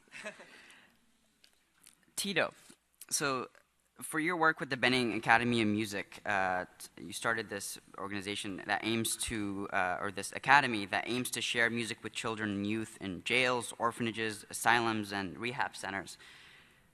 And you were awarded the National Youth Prize in 2015 for your work on violence prevention through music education. And actually, through this award, you were able to meet the Mexican president. And you became a social media sensation. You went viral. And the hashtag that kind of surrounded his story is "the dude that made the president cry." So Tito, can you tell us more about your journey with music and how you discovered its transformative powers? Yeah, totally. I'm just really happy to be here with you guys, and to all my brothers from all over the world, I just want to sincerely tell you how appreciated I am for having me here, and to have the honor to represent 37.5 million Mexicans, young Mexicans. I'm a Mexican. I come from a great nation that is rich in culture. We own one of the 7 wonders in the world. From the greatness of the Aztecs and Mayans, I can speak greatly from my roots. And I can look at you in the eye and honestly tell you that we're good people. And that we're going through a really rough time in Mexico.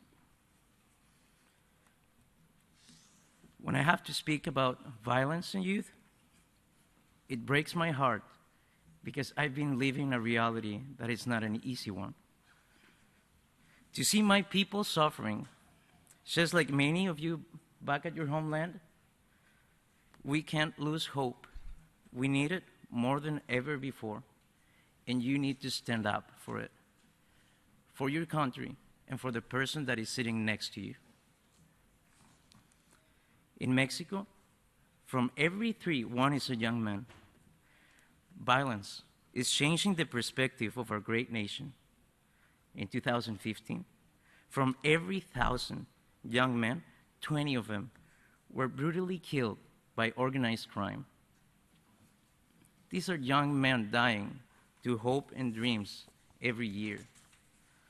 And they are just like me, a Mexican with dreams. It hurts me deeply to see terrorism, hate, and violence. It hurts me to hear about walls more than breaches of understanding and comprehension. Let's not let go. Let's not fall of lack of hope. 7 years ago, I used to wash cars in Ensenada, Baja California, in shoeshine. 14 years ago, I was an immigrant in Los Angeles, California, working for my family. Now, I stand in front of you here at the UN, talking about love and service, and making a difference. We are good people that cares for the family. We come from a nation with faith. And that's why I believe that this is a historical part to our president, Enrique Peña Nieto. He will have to step up to build peace with the help of our beloved Mexicans from all over the world. A mis mexicanos, levántense, amen incondicionalmente, con una fe inquebrantable, con identidad. Hagamos una diferencia, unámonos. De todas las partes del mundo, hagamos un cambio. Somos una nación que nos respalda en identidad. Nuestro himno nacional, nuestra bandera. Sigamos haciendo una diferencia en amor y servicio. Gracias.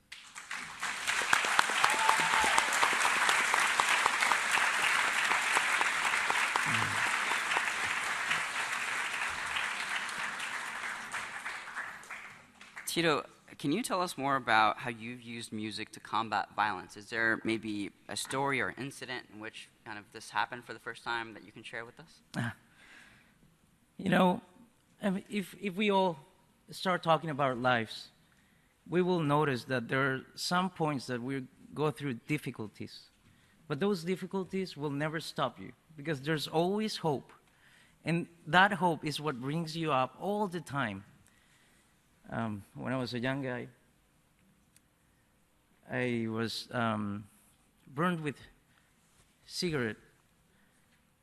I was hit by my dad in a bad family situation, poverty. But that doesn't mean that I'm a victim of anything. I kept going, always. I got into this orphanage where a missionary named Nancy Benning came from LA, California, to downtown, to a little town in Vicente Guerrero in Ensenada, Baja California. And she taught me how to love this instrument. I remember for the first time grabbing it, and I wanted to play a piece that it was called La Cucaracha.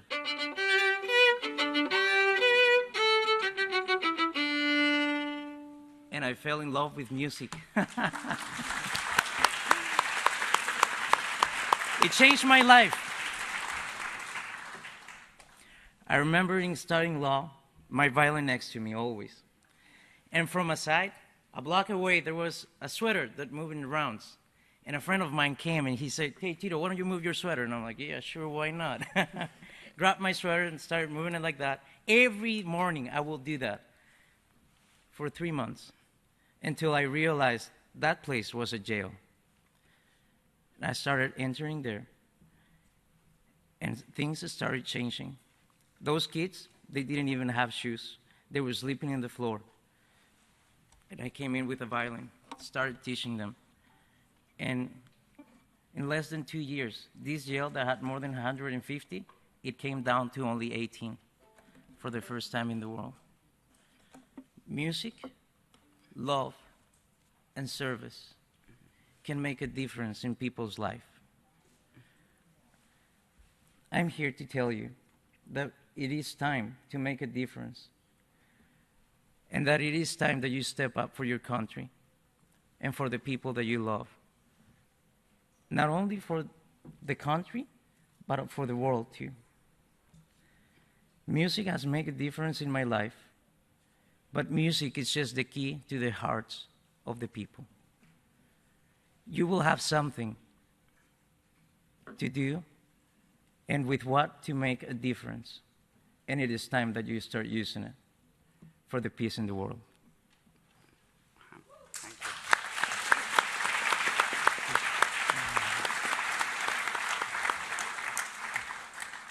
Tito, now you're the dude that made the moderator cry. Thank you, Tito. I'm gonna, before we open it up to a discussion with the audience, a Q&A, I wanna go through the panel. If you guys have any recommendations for how young people can, here and online, they can engage in their communities for peace, if we wanna just do one quick suggestion, and then we'll open it up for a Q&A. Start with I start with me. All right. Well, I just stand up, just do it. When it's about service and when it's about helping others, it's always a green light. You shouldn't ask yourself, should I do it? Just stand up and do it. There's so much need in the world, and how I mentioned, let's not talk about walls. Let's make bridges of comprehension and understanding. Let's make a difference, and that's the best way I can go with you.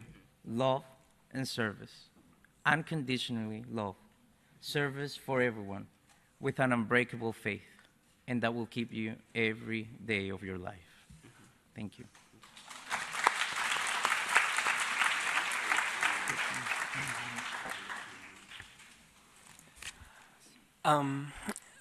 I believe that if you want to make a peaceful environment for you, you should look around, because there is always someone building peace.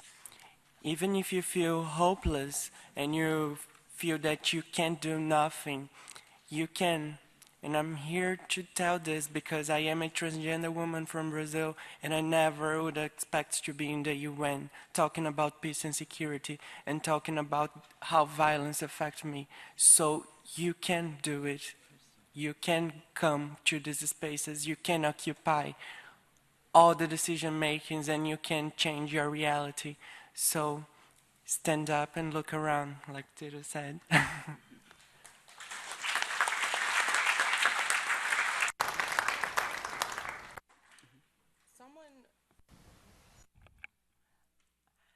I have a mentor who one day said to me, Yasmine, if you make an observation, or when you make an observation, you have an obligation. My advice is to find a way, and it's okay to, if you don't know, you just talk to people and ask questions. Each and every one of us was born with a gift or multiple gifts, and we also have talents and then skills that we acquire. Find at least one way in your life to use one or multiple of your gifts, talents, and or skills to inspire, to empower, to help someone else. Even if that's just sharing your own personal story, that alone can make a huge difference in someone's life.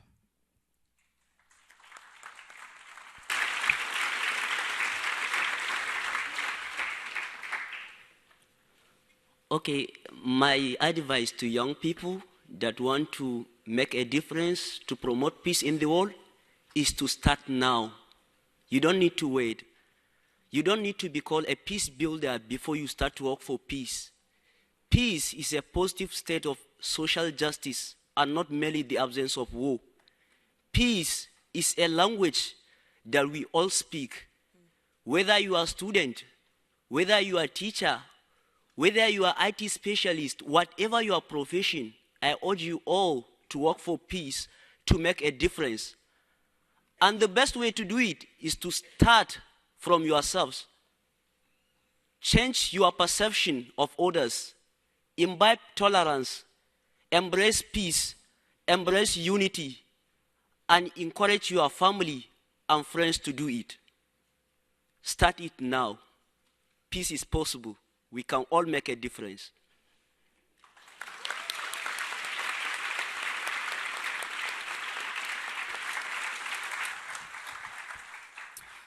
So unfortunately, we have very short time for Q&A, so we're going to take one or two questions. We'll take a couple, and we can continue the discussion afterwards. So one or two questions. Yes, sir. Yeah.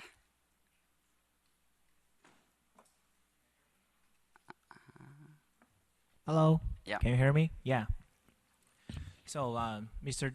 Tito, I really admire what you have done, and I believe you will have lots of Chinese fans in the future because we are running an education system, and we can bring your video and lots of things to these children. And just like you do, we are providing the educational resources to poor students in poor area in China. And I think this is a very important move for us to solve the poverty and violent problem. So the question I want to ask you is that, will you like step into as a politician and in the future to help more children, like with more power? Wow. You know, I've been talking to more than 1,200,000 young men in Mexico since the last 2 years, but I've never thought about that. It's been offered to me, but I prefer to preach. I'm a pastor. I'm a Christian. I believe in Jesus. And that's my passion. If I will ever do something, it will be talking about Jesus everywhere, to everyone. That's where I want to be.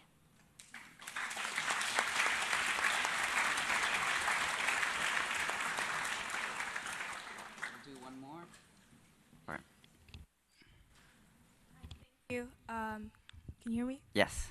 My name is Awa. I'm a student at the United Nations International School here in Manhattan. I'm here with the MMC Youth NGO. We're in the front row. First of all, thank you guys so much for sharing your stories. It's a true inspiration. And I just have a quick question for all of you, if it's possible for all of you to answer. You've all created such incredible organizations, and I was just wondering if you could all just tell us about some of the challenges that you faced and how you overcame those in order to succeed. Thank you. Sure. Imrana, you can start us off. Okay. One of the challenges I faced when I started is the issue of safety, because my work is about weakening the appeal of Boko Haram insurgency, and because I live in the hotspot, at that time, discussing the issue of Boko Haram easily evokes fear. People don't want to even talk about it. So sometimes when I approach the schools, we say, we have program here. They say, no, please, don't do it.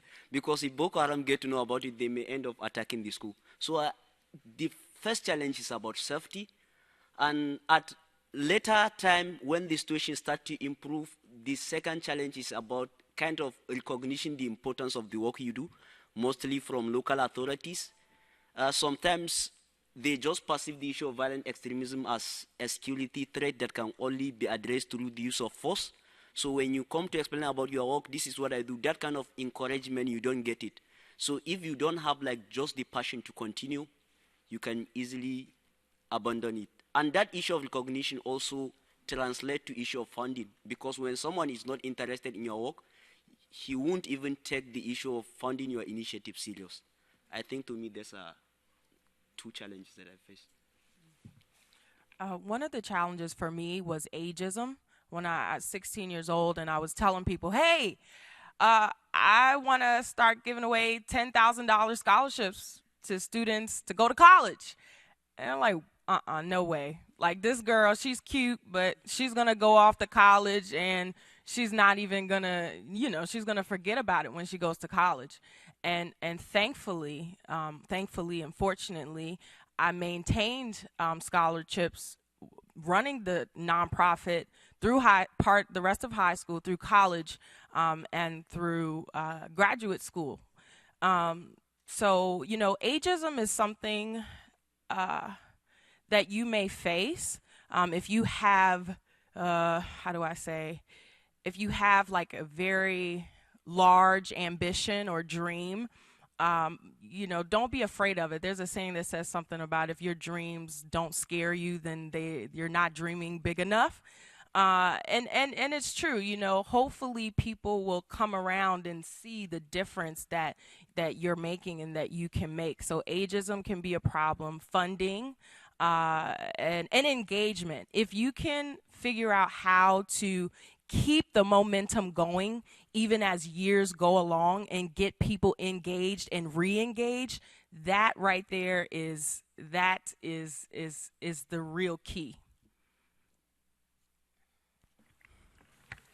I think one of the biggest challenges for me is learning to kind of still maintain the organization and its work in addition to being in college, being a college student, being, because, when I started this, I was 16, 17, and you don't know what you're doing. You have an idea of what you want to do, and you're like, okay, well, I'll improvise my way through it. And when you get to college, you're like, I can't improvise anymore. So I think learning to balance the college life with the organization and with everything else has been a really, and it's something that I'm still continuing to do now. But I've been really privileged to have people support me along the way, and I've experienced some ageism, but I'm also very privileged to have people that have believed in me through the beginning. Yeah, I believe that the challenges that they both brought of ageism and the administration of college is present in the challenges that we face as youth, but majorly we are talking. My organization is based on the discrimination that leads to violence, and this is not recognized. When we talk about discrimination, people often say to us, "Oh, this is not an issue. People don't get marginalized by it." They often enter in this denying cycle that puts us in like second troubles. So we often are heard only in human rights, and as it is in the United Nations systems. So we need to step up and go forward and talk about discrimination in all the spaces, and especially in peace and security.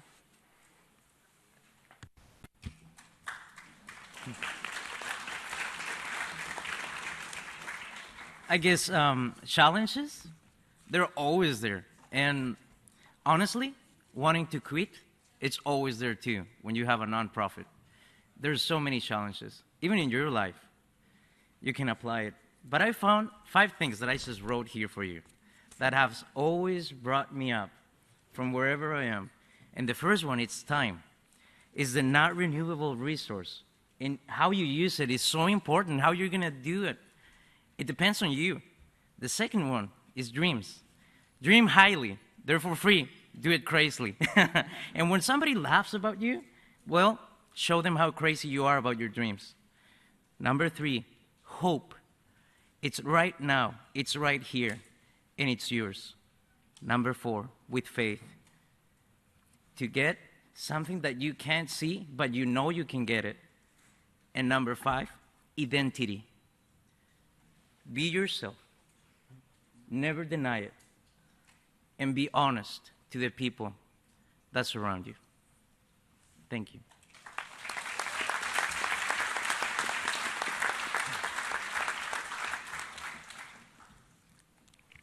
Now I'm gonna give the floor back to Tito.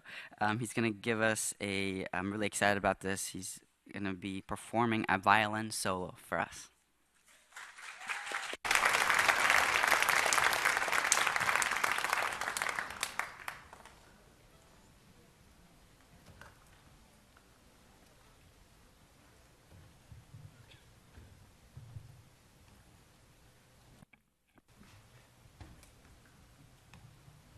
When I was 17, my dad died of cancer. And I would stand up next to his bed every day and play this piece until he passed away. And I wanted to do something special for the UN. Thank you.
sometimes memories come back to you. Yes. But those memories, you open them, you see them, and then you keep going. Always. I'm sorry I can't play it for you right now.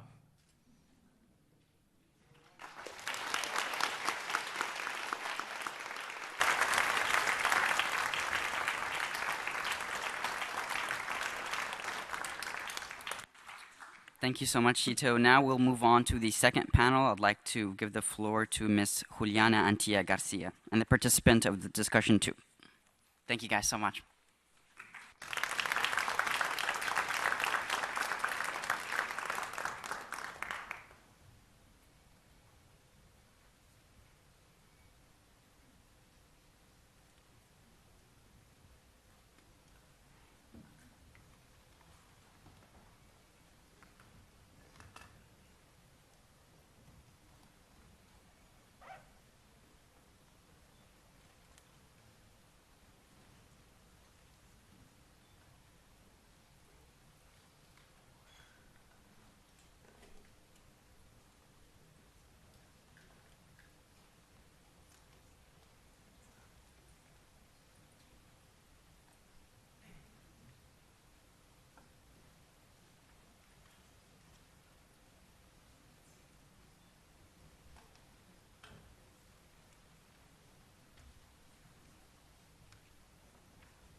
So thank you very much, Ahmed, and the speakers for this wonderful discussion, and also thank you very much, Tito, because you always inspire us with your work and your story, and of course with your great violin performance.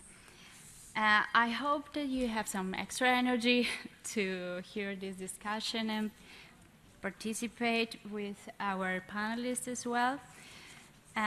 This second panel is about sustaining peace, how youth participate in sustaining peace and reconciliation. In this second discussion, we have four outstanding leaders, youth leaders, that are here with me to talk about their experiences and their work, to share some of the challenges that they have been facing through their experience, and let's give them a warm welcome.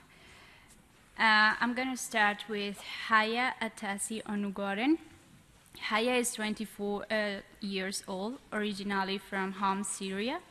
She has been active in humanitarian work since 2011. She has co-authored research on Syrian refugees' mental health and housing opportunities in Lebanon.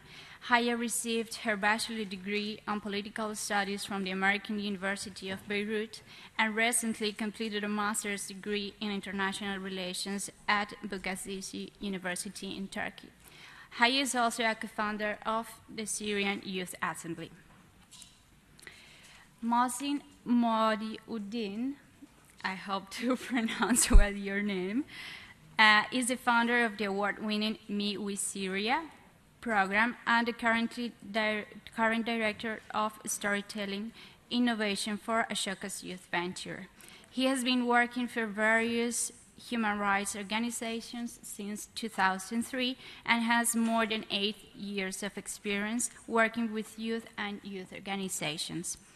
In 2012, was named a United Nations Alliance of Civilization Fellow and more recently was awarded recognition as a solver at the United Nations MIT Solve Community.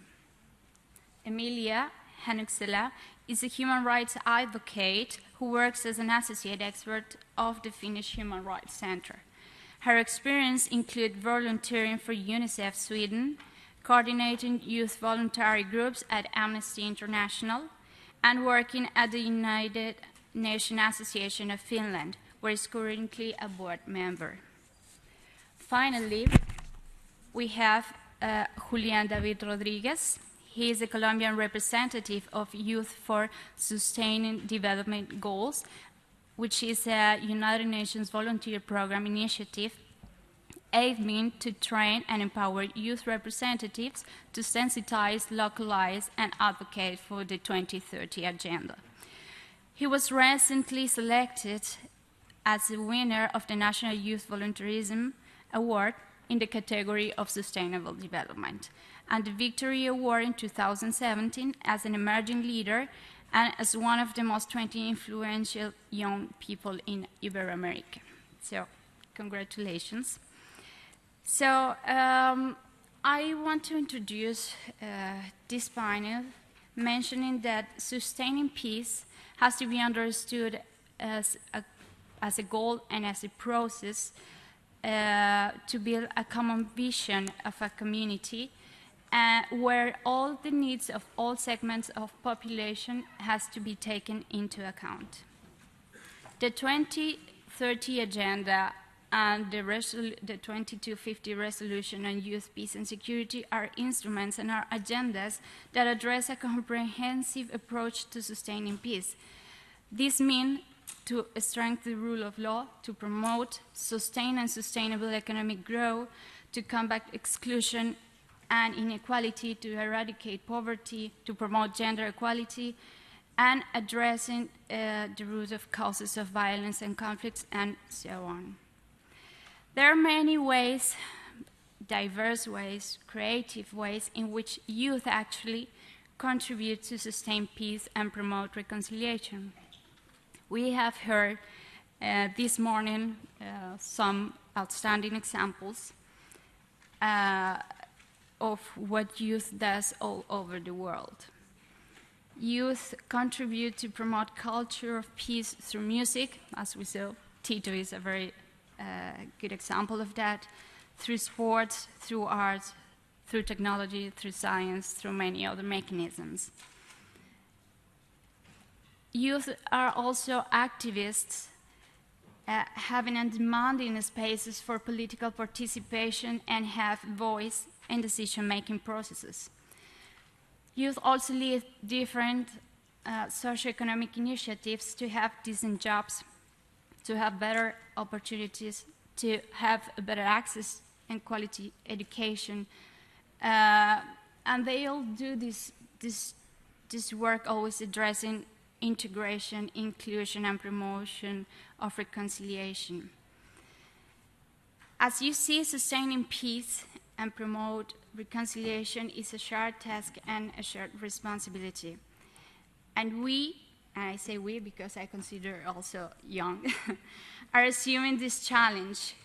We are here to know a little bit more about what youth are doing, youth men and women are doing all over the world. So let's start with Julian. Julian, can you tell us a little bit about you and your work in Colombia and what you have done and also what youth have done in Colombia to support reconciliation, to support the peace process in your country? Okay, hello everybody. Thanks first of all for being here. I think that this show how the youth is really committed with the Sustainable Development Goals and the peace. And I'm living here a dream also because that's like a dream for many years for me. So talking about me and answering the questions, as you said, I'm here like Colombian representative of the SDG project, Youth for SDGs, project of the United Nations Volunteer Program. So an answer about the things related with peace, I need to say that the peace has been like a desire for many years, more than 50 years in Colombia, as the Ambassador Morales said in her speech. So, but the last year, that desire started to be a reality because we have the signature of the signing of the peace agreements between the government and the guerrilla FARC. So, however, concerned about the weight about the opposition in our country, we're trying to convince to the citizenship to vote no in the referendum with lies, with fake information. So I decided to create and promote a youth initiative with an incredible team of young leaders for different regions in Colombia, named Pasa la Página.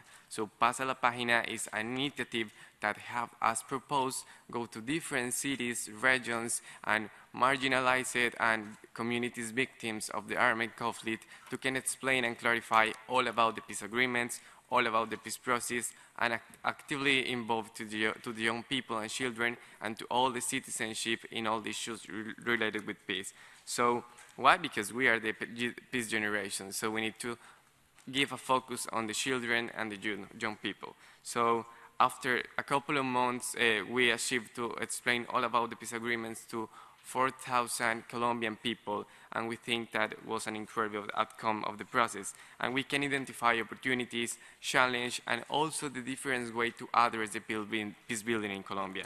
So, but we can see like facts, like for example, when the victims of the armed conflict and the young people can be able to forgive and also take the hands of the people who were in the guerrilla, and why the people who never lead the conflict can do it and can forgive, why the people can be so envy and vote no in the referendum, why the people can decide for the next generations. So I think that that shows that we need to take action and we need to try to define other kind of peace in our country and have another conception. So the slogan of our initiative is Write Together the History of Reconciliation. And why together? Because I think that we as youth represent the past, the present, and the future in the intergenerational dialogue. And I think that that's the key factor, the intergenerational dialogue.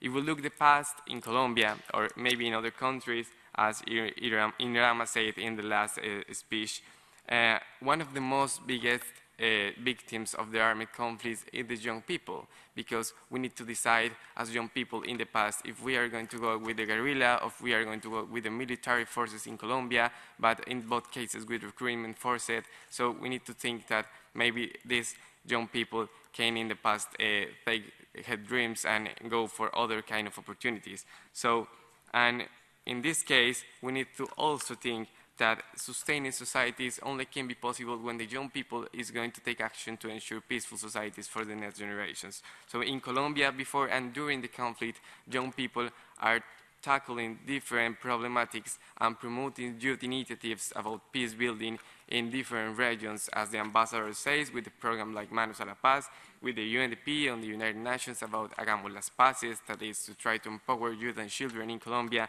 and as my initiative, Pasa la Página.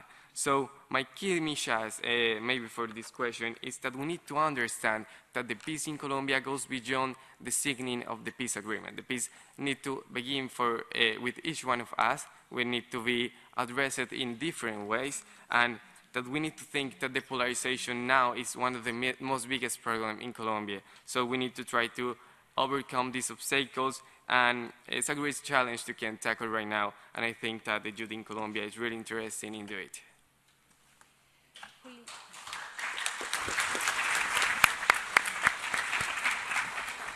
Julian, we know that youth organization in Colombia had really a key role and has now a very outstanding role in promoting peace, going beyond, as you said, of the peace accords. You gave some examples on how young people can get involved in the peace process and promote reconciliation. But can you give us some other examples of what youth can do to take part in the political life and promote reconciliation in your country? Okay, I think that it's important to say also that in Colombia, the youth is giving an example for the world about how we can break the stereotypes about that the peace is just issues of adult people. So the children and youth can demonstrate that we can do so much for the world and maybe can achieve many challenges in the society. So as I said before, we play a fundamental role in the peace process, and of course that implies to talk about civic participation and political engagement and democratic processes. So I really love something of the peace agreements in Colombia, and is that have an important relation with the civil society in the moment to be defined. So there were different ways to support the peace agreements in the creation, and for this reason I think that the peace agreements talk about many issues different about peace, and that maybe the peace can be impact on these issues, like for example education, health, environment, poverty, or development. So, but we need to give to the youth the necessary tools to be more effective our actions that imply talk about politics. So, and here is another key factor that I think we can take in account, and is the generational replacement. So that requires that a necessary collaboration to empower the youth and our communities, especially in where the conflict was a difficult obstacle promoting a sustaining peace. So that's implied to create or change new mechanisms to allow to young people participate in different decision-making spheres in Colombia and in all the statements about peace process. So, and we can find here an incredible relation with the Sustainable Development Goals, because in both cases we are talking about promotion social inclusion, about empowered youth, and about peaceful societies. So, and in both cases we need to understand that we, the youth, are the only actor possible to carry the agenda from today to the 2030 year. So I think that in the same case happening with the post-conflict in Colombia. We are now in post-conflict, and maybe that's going to take 10 or 15 years. So by the time of the agenda, we are going to have a peaceful society in Colombia. So come on, work together. We think that maybe the language, nationality, the ethnicity, or the religion can be obstacles to can join a force and work for common purposes. So we can do it. We represent 12 of the 25% of the global population. So let's go. Good. Thank you, Julian.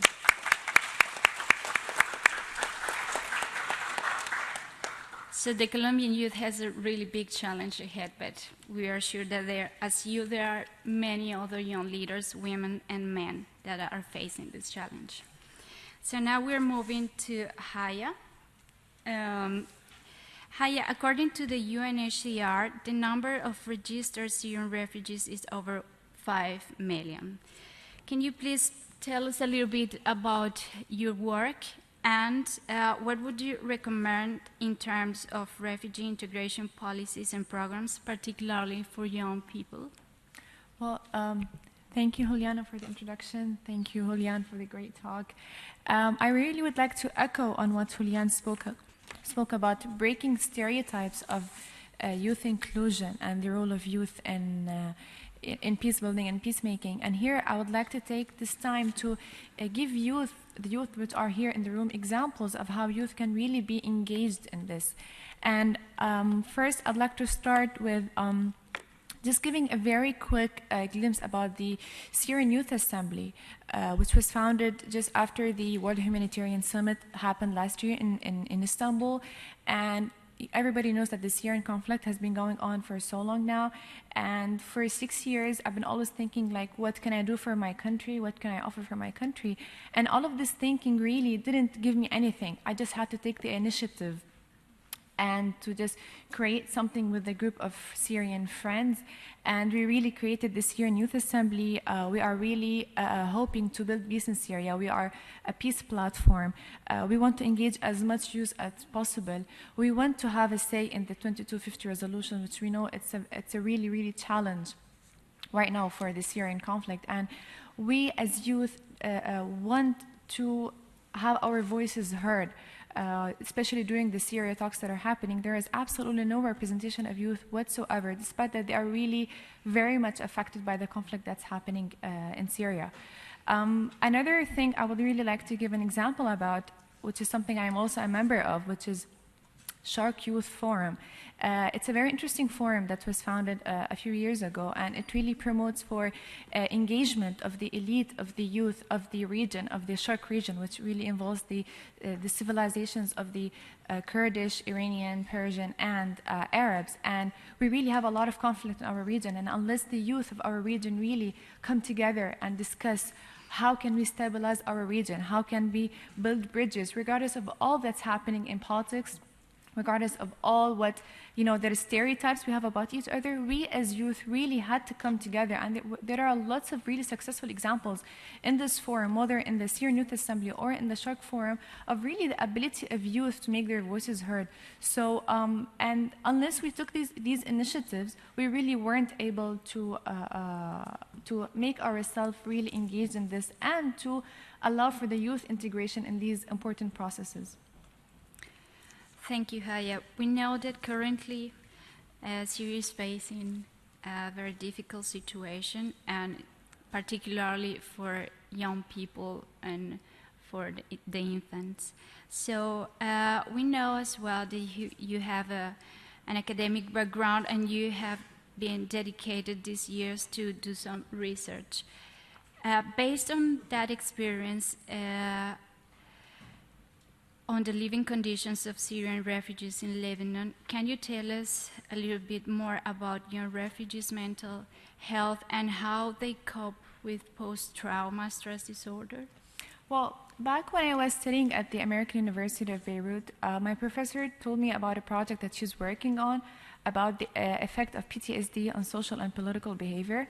Now, PTSD, for those who don't know, is the post-traumatic stress disorder. So it's a mental disorder that some people suffer after experiencing a really traumatic event or a catastrophic event. And it took us almost 3 years to finish working on this research because we worked closely with Syrian refugees in Lebanon. They were actually our focus of our study. And we wanted to understand the impact of PTSD on countries which have ongoing conflict and violence. And from the study, we really discovered that the high prevalence of PTSD among Syrian refugees, which faced displacement, they faced war, and they faced trauma, because we need to keep in mind that Syrian refugees, and more specifically Syrian youth, not only suffered from trauma or oppression, they also suffered from displacement. Throughout these 6 years, we're just going from trauma to another trauma, oppression, and then war, and then maybe torture, maybe losing people we love, and then we're just going to displacement, and then in displacement we have discrimination, and the list just continues. And we really found in our results that the PTSD actually may have an impact on the intractability of conflicts. So let's say the Syrian conflict now is resolved, but there might be a possibility that Syria might fall into another conflict again, because actually the mental health and the possibility of those people falling into conflict is very high, because it's not only important to work on physical maintenance or to work on the infrastructure in post-war countries. The human beings really have been hurt a lot, and in this study we discovered that it's very important to work on the human being, and specifically on youth, because they are actually the generation which will go back to Syria to rebuild it. And we actually recommended in our study that communication is very important. So it's really important, like, let's say now in Syria we have the government side and the rebel side. It's very important to have communication between both sides, because if you do not have communication, there is possibly no peace that can happen, because many people are thinking of revenge, and we don't really want revenge in our country after the war. And one thing we also found out is the ability of resilience. So not all people who are refugees, or not all people who have been through trauma, will actually develop PTSD. Many people have resilience in the sense that they can adapt to the conflict, adapt to the trauma, they can adapt, and after adapting, they can actually succeed in really overcoming the trauma that they faced. So many people really have the ability of resilience, but many others really are affected by these conflicts. So last thing I have to say, since I have 1 minute, it's very important to help the youth to cope with what's happening around them, because this is the most pertinent way to establish peace. So peacemaking is about maybe resolutions and politics, but it's also about helping the human beings and the youth to really cope with their surroundings. Thank you.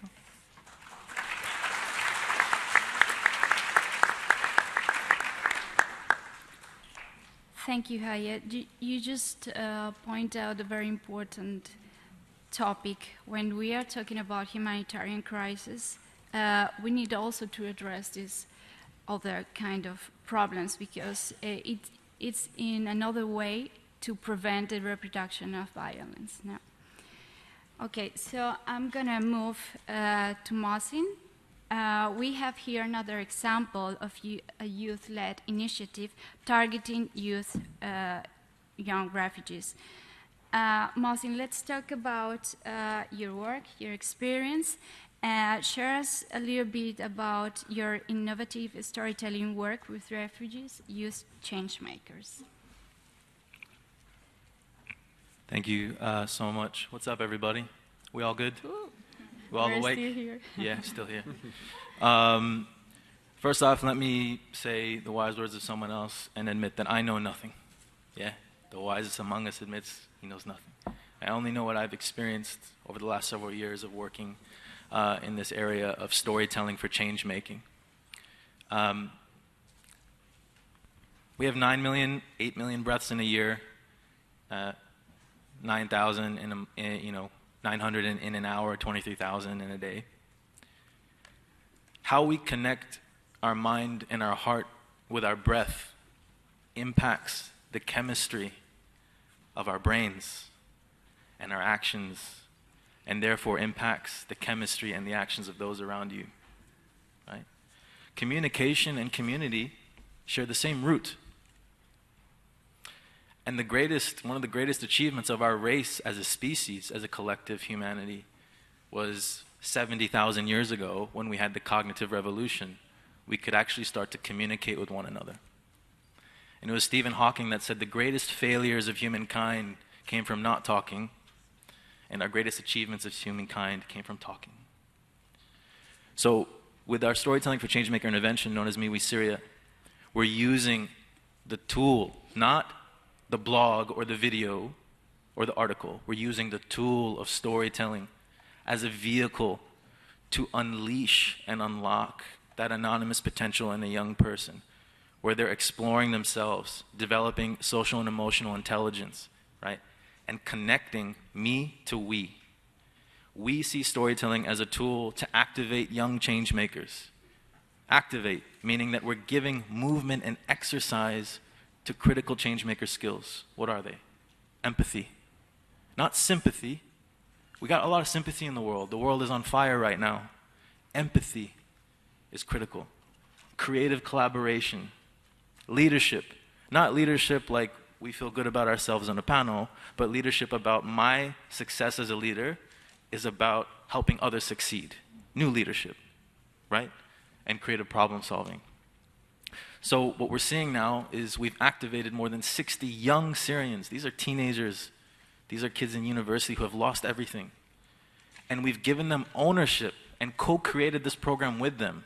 Not saying, hey, this is how you're going to solve all your problems, but actually giving them the keys to the car. And they've entrepreneured their own versions of our Storytelling for Changemaker program in 8 cities across 3 countries. And in the last 9 months, they've reached 600 Syrian youth. 600. They've created something from nothing, and I think this is something we all have this ability to create something from nothing, no matter how little we have. And communication and storytelling for me, and what we've seen with the program, is the vehicle that we can use to achieve that. We cannot have sustainable peace and development if we don't build the resiliency assets and communications, literacy, and social and emotional intelligence of the people that are going to build that peace.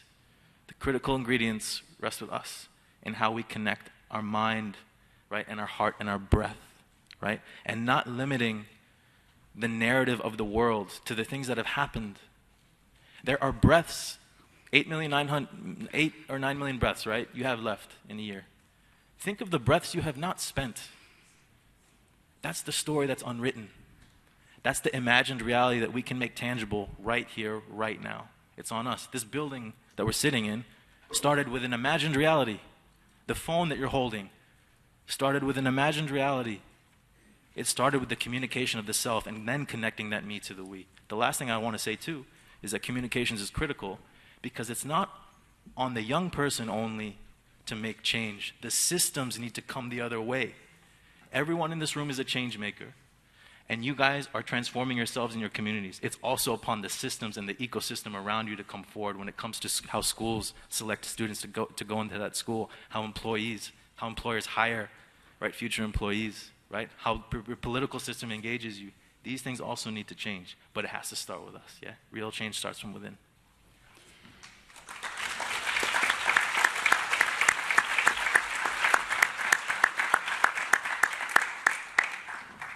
So youth initiatives are characterized by being innovative.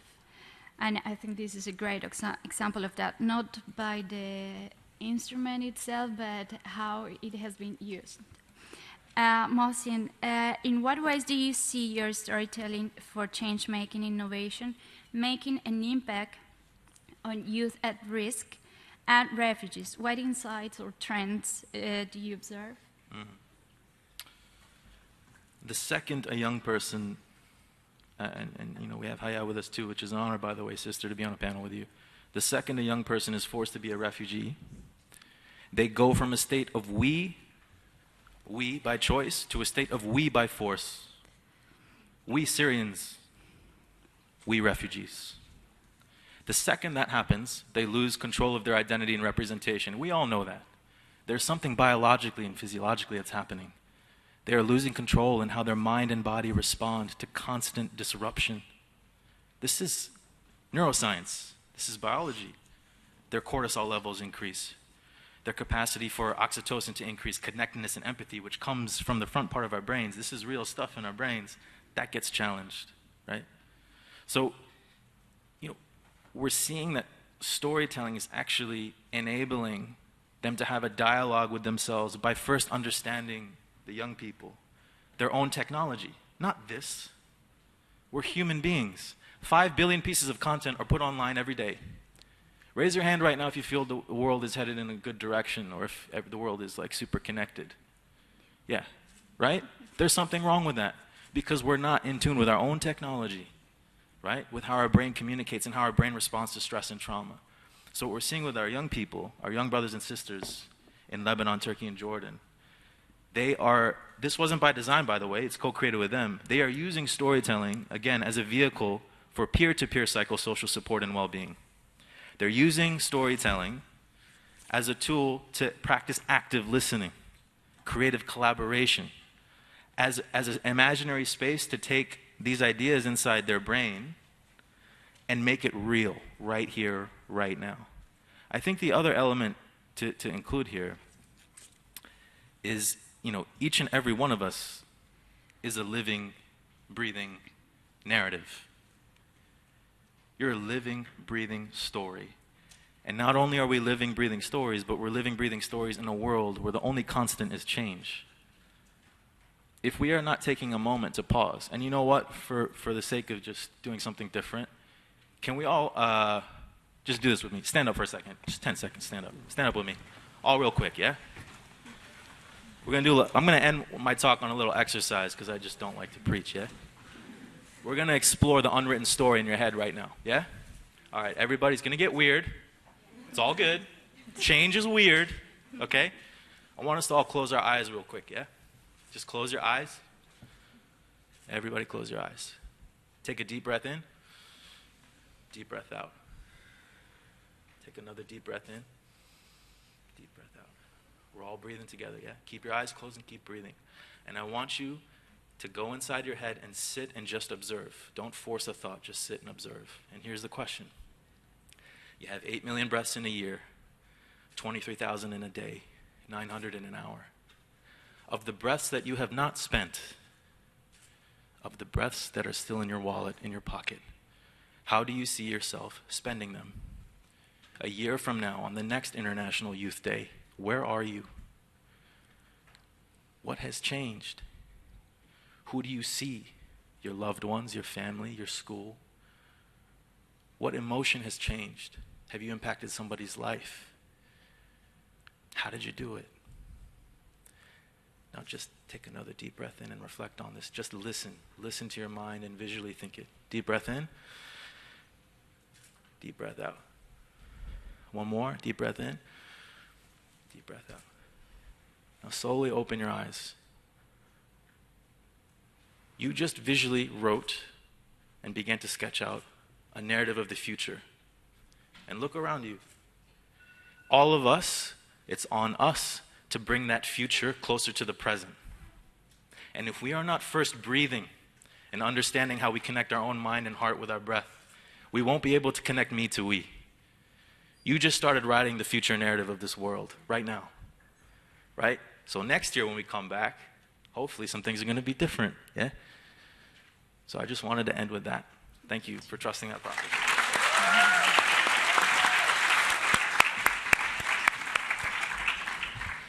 Thank you very much, Marcin, for that very interesting insight of your work, especially for the change that this storytelling tool can make in others' lives.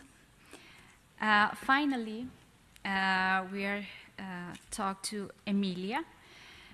Sustaining peace is also key in a developed country. You are from Finland. In Finland, youth associations have been very active in advocating with the 2250 resolution on youth, peace and security. The role of voluntary work became even more important with the number of refugees or asylum seekers increased in Finland in 2015. We know you were really involved in that work as well. So what are some of the challenges and barriers for integration in your country, and consequently, what measures have been taken by the civil society, particularly to ease young refugees' inclusion? Well, thank you. Can you? Thank you.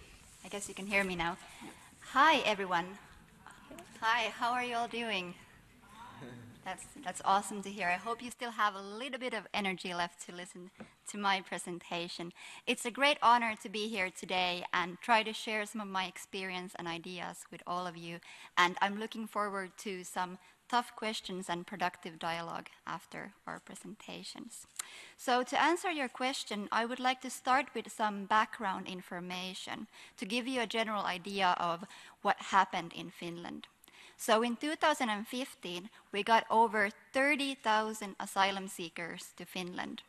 8,500 of these were minors, and over 3,000 of these people were unaccompanied refugee minors. So this sudden increase in asylum seekers led to a number of challenges, because we were not ready. We didn't expect this to happen. And now I'm going to elaborate a little bit about some challenges that happen in the context of integrating young refugees into our society. So one challenge that is, for me, very unfortunate to talk about today is the discrimination, racism, and hate speech that has been directed towards these young refugees in Finland. We have also recently received recommendations from the Universal Periodic Review to kind of come up with efforts to build a better society and combat these things that are happening, this racism and discrimination in our society. And in case you don't know what the UPR is, it's a review. It's where the member states of the UN review other states and especially the human rights situation in the country.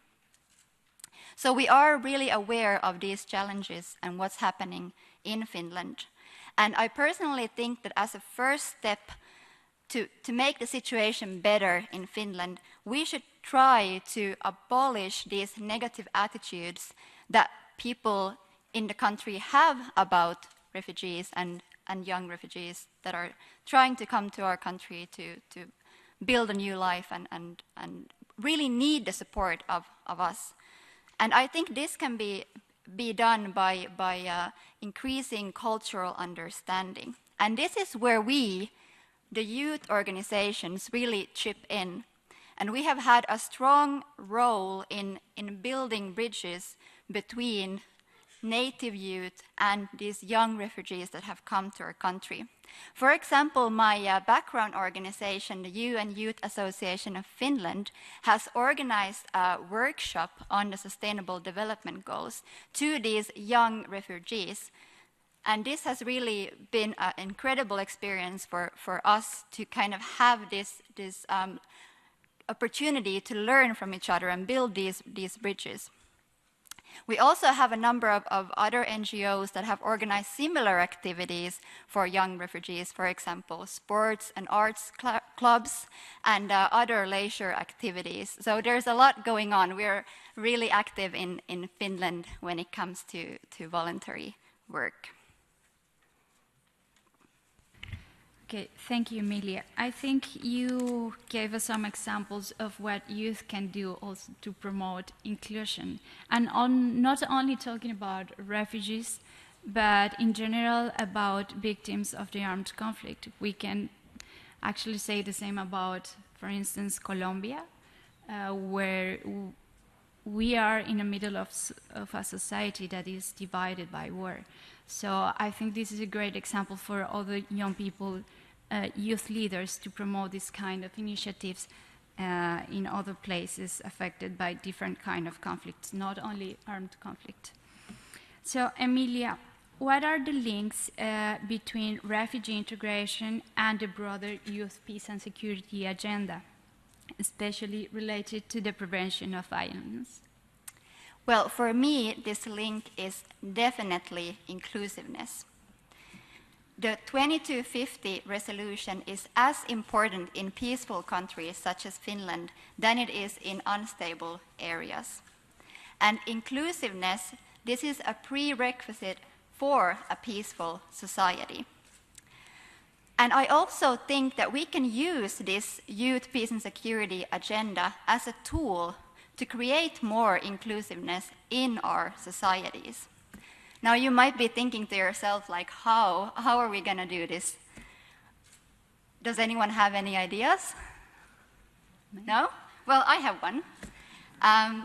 In my opinion, we could do this by guaranteeing equal opportunities for all youth to participate.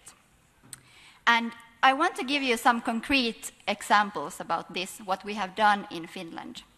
In Finland, we created a network on youth peace and security in 2016. And this is a network that brings together youth organizations and young people that are interested in building peace and a more inclusive society.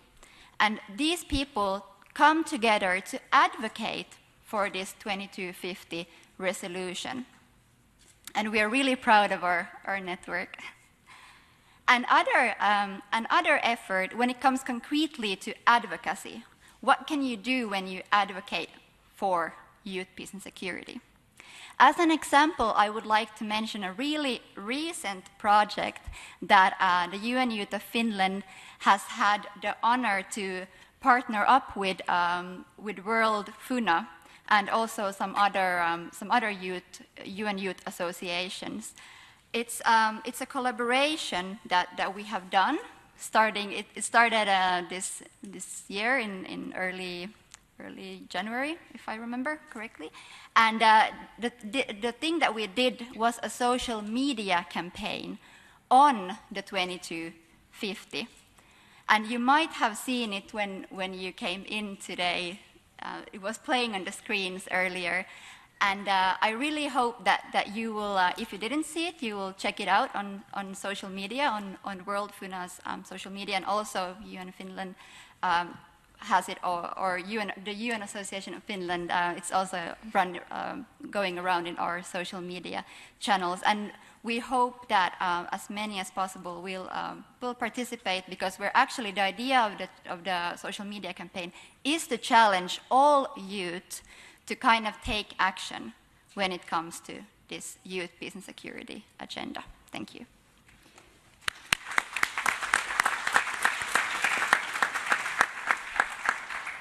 So thanks, Emilia. You just gave us an example of how or what can youth do to take action of a resolution. No?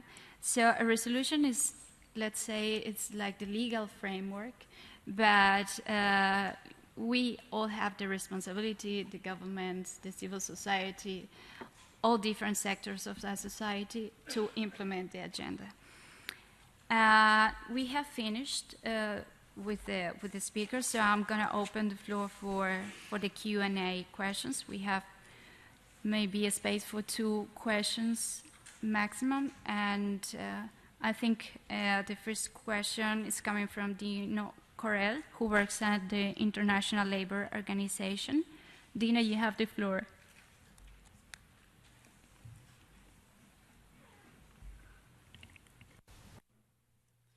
Thank you so much. Thank you very much for giving me the floor and also for your very, very interesting and inspiring insights. I just wanted to very briefly highlight that this theme that is being discussed today comes actually at a very opportune moment for the International Labour Organization, because 2 months ago, the International Labour Conference adopted a new recommendation on employment and decent work for peace and resilience.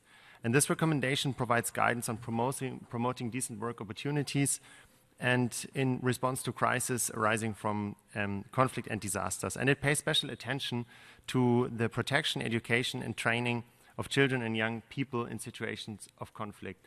I would be very interested in your perspectives on the role of education in this regard and how young people can be better involved. Thank you very much again. So, who wants to start? Marcin? Thank you again for that point. I think in terms of to correct me if I'm wrong, it's the role of education in building young people to be change makers and build reconciliation, peace in their communities. I think we actually have to get to the root of it, and the root of it is the traditional algorithm for education. Memorize, repeat, score, maybe get a job, maybe get a good reputation. That traditional algorithm is not relevant in a world of constant change and disruption. So we have to recalibrate that and actually support visionary educators who are going beyond the scores and, you know, the pressures of being an educator, and actually valuing and promoting a new literacy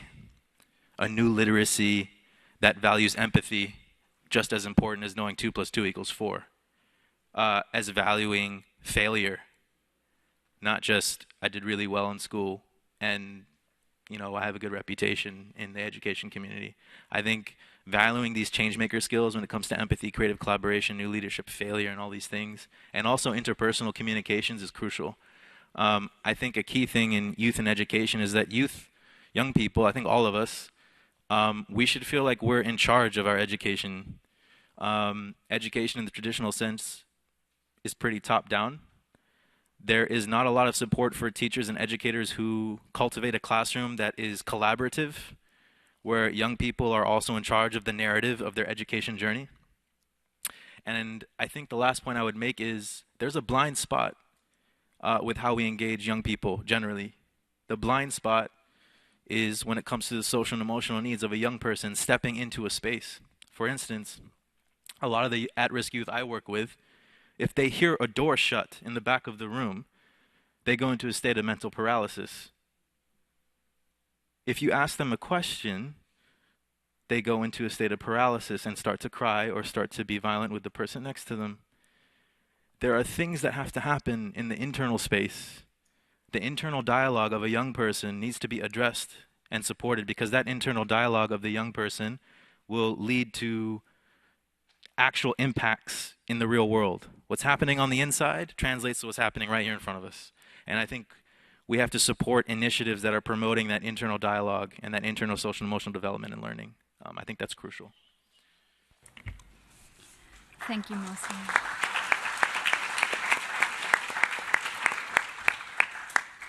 Thank you, Marcin. Emilia?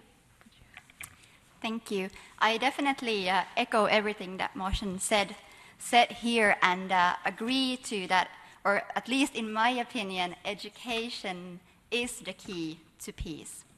And I think in the world that we live now, we really have to start thinking outside the box, to start thinking about new and creative measures, how we can educate youth. We need to build partnerships between different sectors to do this. Otherwise, I think we might have some problems in a few years. So I think we have to act now and not tomorrow. And to kind of link this to my country context, human rights education and education on peace is a really big thing in Finland. That's something that we think is really important. And we have included human rights education in our national action plan on human rights. And I believe we're one of the first countries in the world that has done this. So I really wish, or my kind of like hope and message to all member states and leaders is to do something like this, to recognize the role of human rights and peace education and come together and try to build creative ways to educate our youth. Thank you.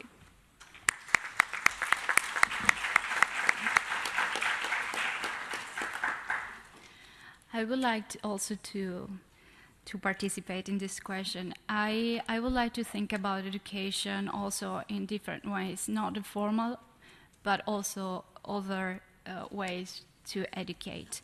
In Colombia, as I work for the United Nations Development Program there, we support youth initiatives to promote or to educate in peace, to promote culture of peace, the values associated to peace. But we do it in a different way because we do it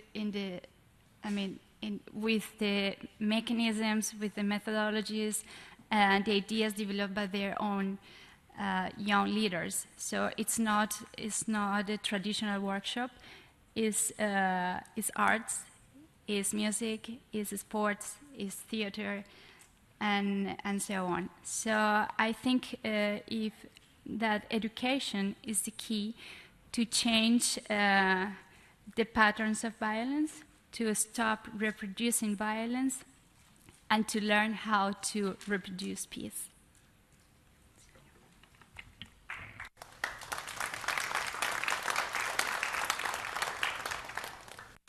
So I think the same that my dear college about education is the key, because we can look how that can let us materialize all our initiatives and our proposals. So because I think that the current education doesn't answer to the needs of the students, of the children, of the youth, because we are living in a world who is changing faster every day, who requires of different needs, who requires of numerous ways to educate. So I think that the traditional education needs to be changed. We need to accept other alternative education ways.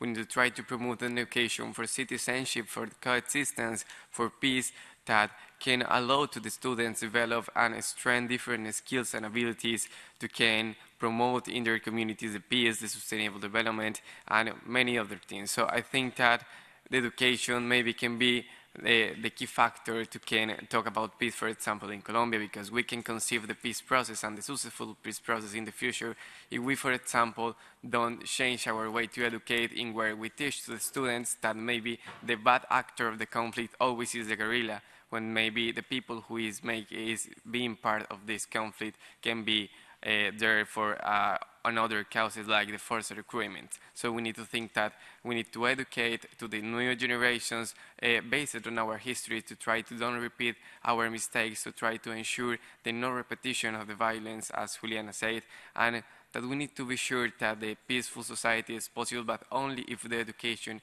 is the key and the way to can educate peaceful next generations.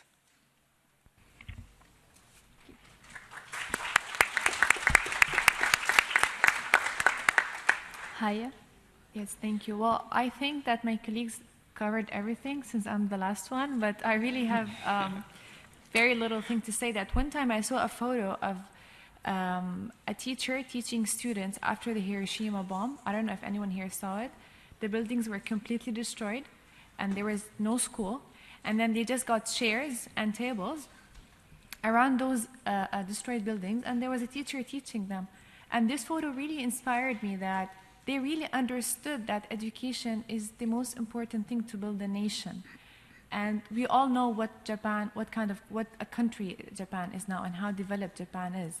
And this was really an inspiration. So my only sentence to say here is that I really want us to treat education as a right and not as a privilege, because really so many people treat it as a privilege. Even for so many countries, like in Syria right now with the conflict that's happening, priority is always given to relief and to aid. But I don't think education is any less. I think that it is a right and not a privilege. Thank you.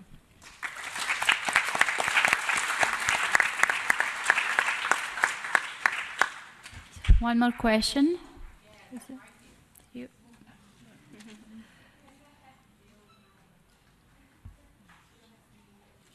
You.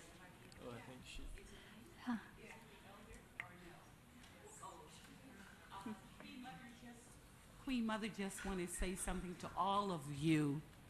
It's been such a joy for me as an elder, intergenerational, here with you today.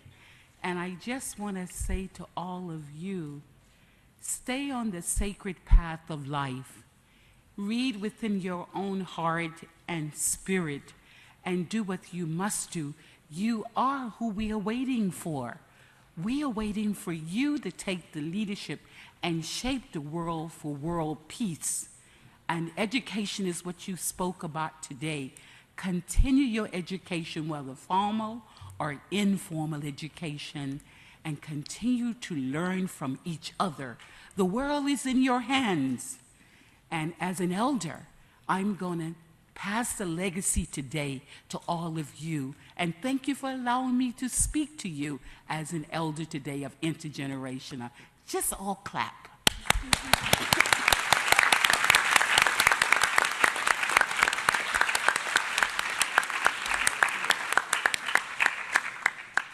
So you had, do you ask for?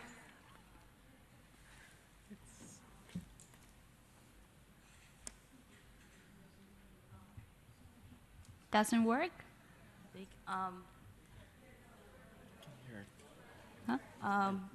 I'm Kimberly. I'm a global teen with the YMCA of Greater New York, and we spent the past few months learning about the SDGs, and all of us recently went on a trip to 3 different places, Haiti, Washington, and California, to learn more about the SDGs.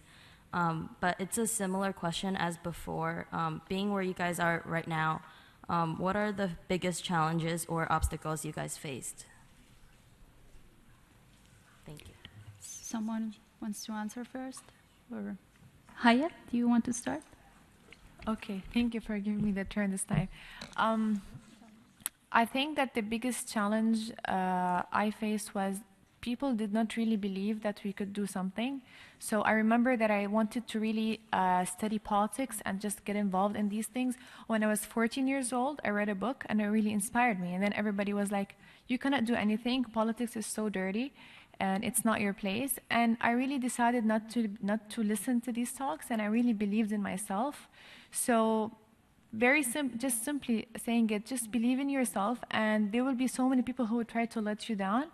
And you will also think that me as an individual, I cannot do something to change what's happening. Like for me, there's war in Syria. And I personally sometimes feel very desperate sometimes that I cannot do something for my country.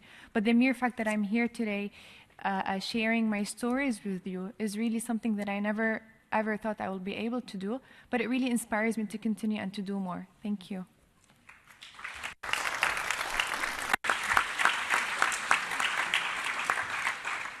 So, Julian, would you like to add something? Okay, so I think that maybe we have 3 main challenges related with peace building societies. I think that one of them is the indifference of the citizenship and the less confidence in the youth, because maybe the people, or the adult people, think that we can make any kind of change in the society. So we need to try to spread our empowerment in the communities to try to demonstrate that we can do it. And in this regard, we need to try to promote the generational replacement, because the problem is how the traditional leaders don't want to leave the power of the youth or the roles of power in the society. So we need to try to demonstrate and be sure that we can continue allowing that the traditional leaders take decisions by us, and all the time the same traditional leaders is taking decisions for the next generation. So we think that maybe the generational replacement is the solution to can tackle the indifference and the confidence of the people, because when the people understand that we have the creative required to can change the society, that the young people is also an important actor to can dynamize the society and propose new things, in this moment the world is going to change. So I think that that's the most important challenge to be solved right now. Thank you.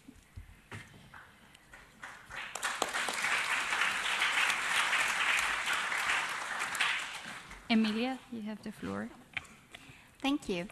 I would like to say a few words about voluntary work and youth voluntary work. I've been active now myself for almost 7 years, and a lot of this time I have been spending coordinating voluntary groups. Something I've noticed, a big challenge, is to keep people engaged, because it's voluntary, right? You don't get paid for it.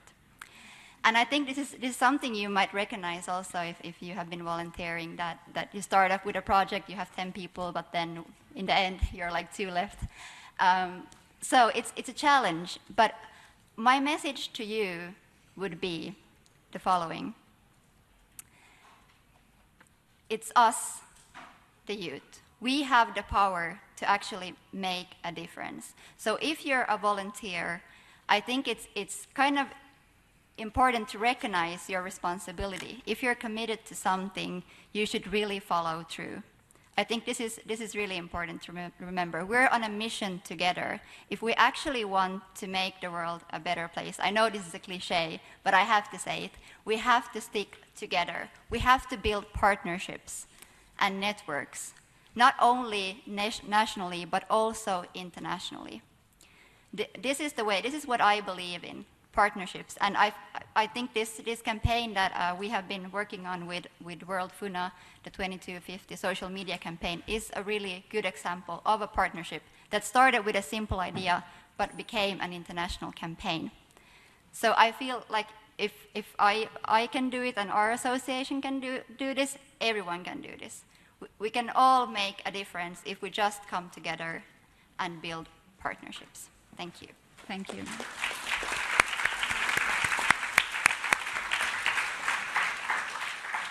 Marcin, you would like to add something? Yeah, please. I hope I answer your question correctly. I think the first challenge is giving yourself permission.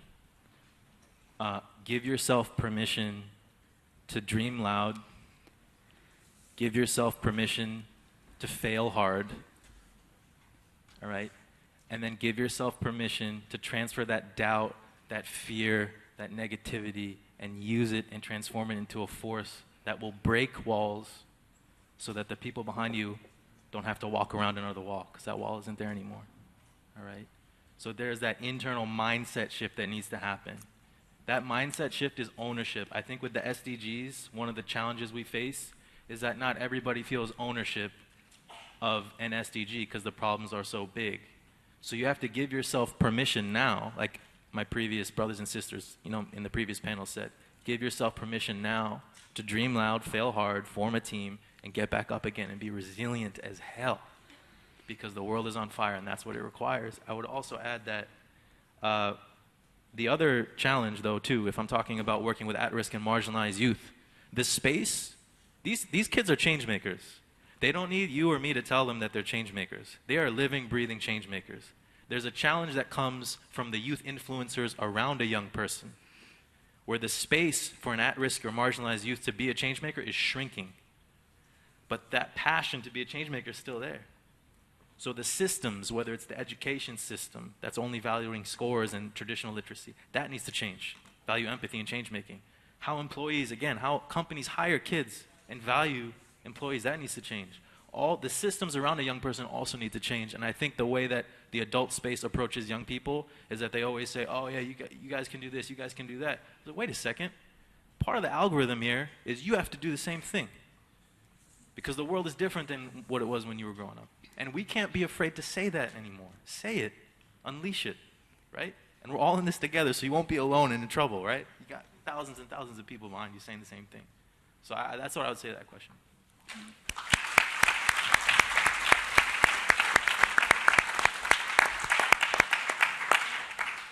Okay, we have to close now the discussion. I just want to add maybe one comment. Like these initiatives that we have seen through this morning, there are many, I hope thousands of youth-led initiatives that tries to build peace, promote reconciliation, inclusion, the respect for human rights, etc., etc. I want to make an invitation is that keep on moving, keep on working, don't give up. We are here also as the United Nations and the different agencies to support your ideas, your work, your projects. We are partners on this. So thanks a lot to you. You are really inspiring people. I admire you, really. And I'm going to give the room to Nicola Shepherd that will provide the closing remarks. Thank you. Good afternoon, everyone. Don't worry, we're out of time. We're not going to have another long UN speech right now. I just wanted to first thank Ahmed and Juliana for their excellent moderation, and to all the panelists and speakers today. I think we can all agree that they did an amazing job. I have to also, yeah, we can give them a round of applause.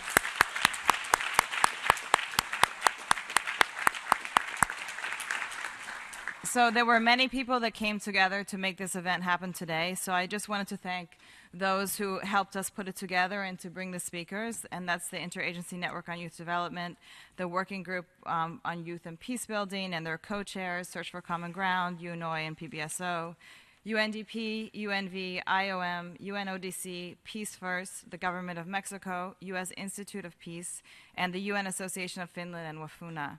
And just also one little shout out to my team, Marissa, and everybody else in the team that put this event together. Thank you so much. So I think here at the UN, you see the UN works a lot in silos, and what we're seeing here today, that it's the young people who are really leading us by example in the direction of promoting peaceful societies, inclusive societies, often in very difficult circumstances. We have heard from some amazing speakers from around the world today, and I truly believe that this event is an important step towards changing the narrative around youth, peace, and security, and committing to better supporting young people and their efforts in this area. I think we learned a lot and hopefully got some really good ideas about how we can take this home and build peace in our homes, our communities, our countries, and globally. As Yasmine taught us to ask ourselves what pisses us off and then do something about it. And as Tito said, be yourself, tell your story. I mean, I think we could all, if there are more Titos in the world would be a much better place. So we can all aspire to be a little bit more like Tito. And as Mohsen said, you know, we think about the breaths that we have left each day and each week, and let's make sure that for the rest of the day we make really good use of our remaining breaths. So if you want to do that and you want to keep this conversation going, I'd like you to look on the screen. We have the hashtags where you can go and participate in the conversation. Follow us on UN for Youth on Facebook and Twitter, and let's keep working together on this. So thank you all for coming here today. We really appreciate it, and have a great Youth Day.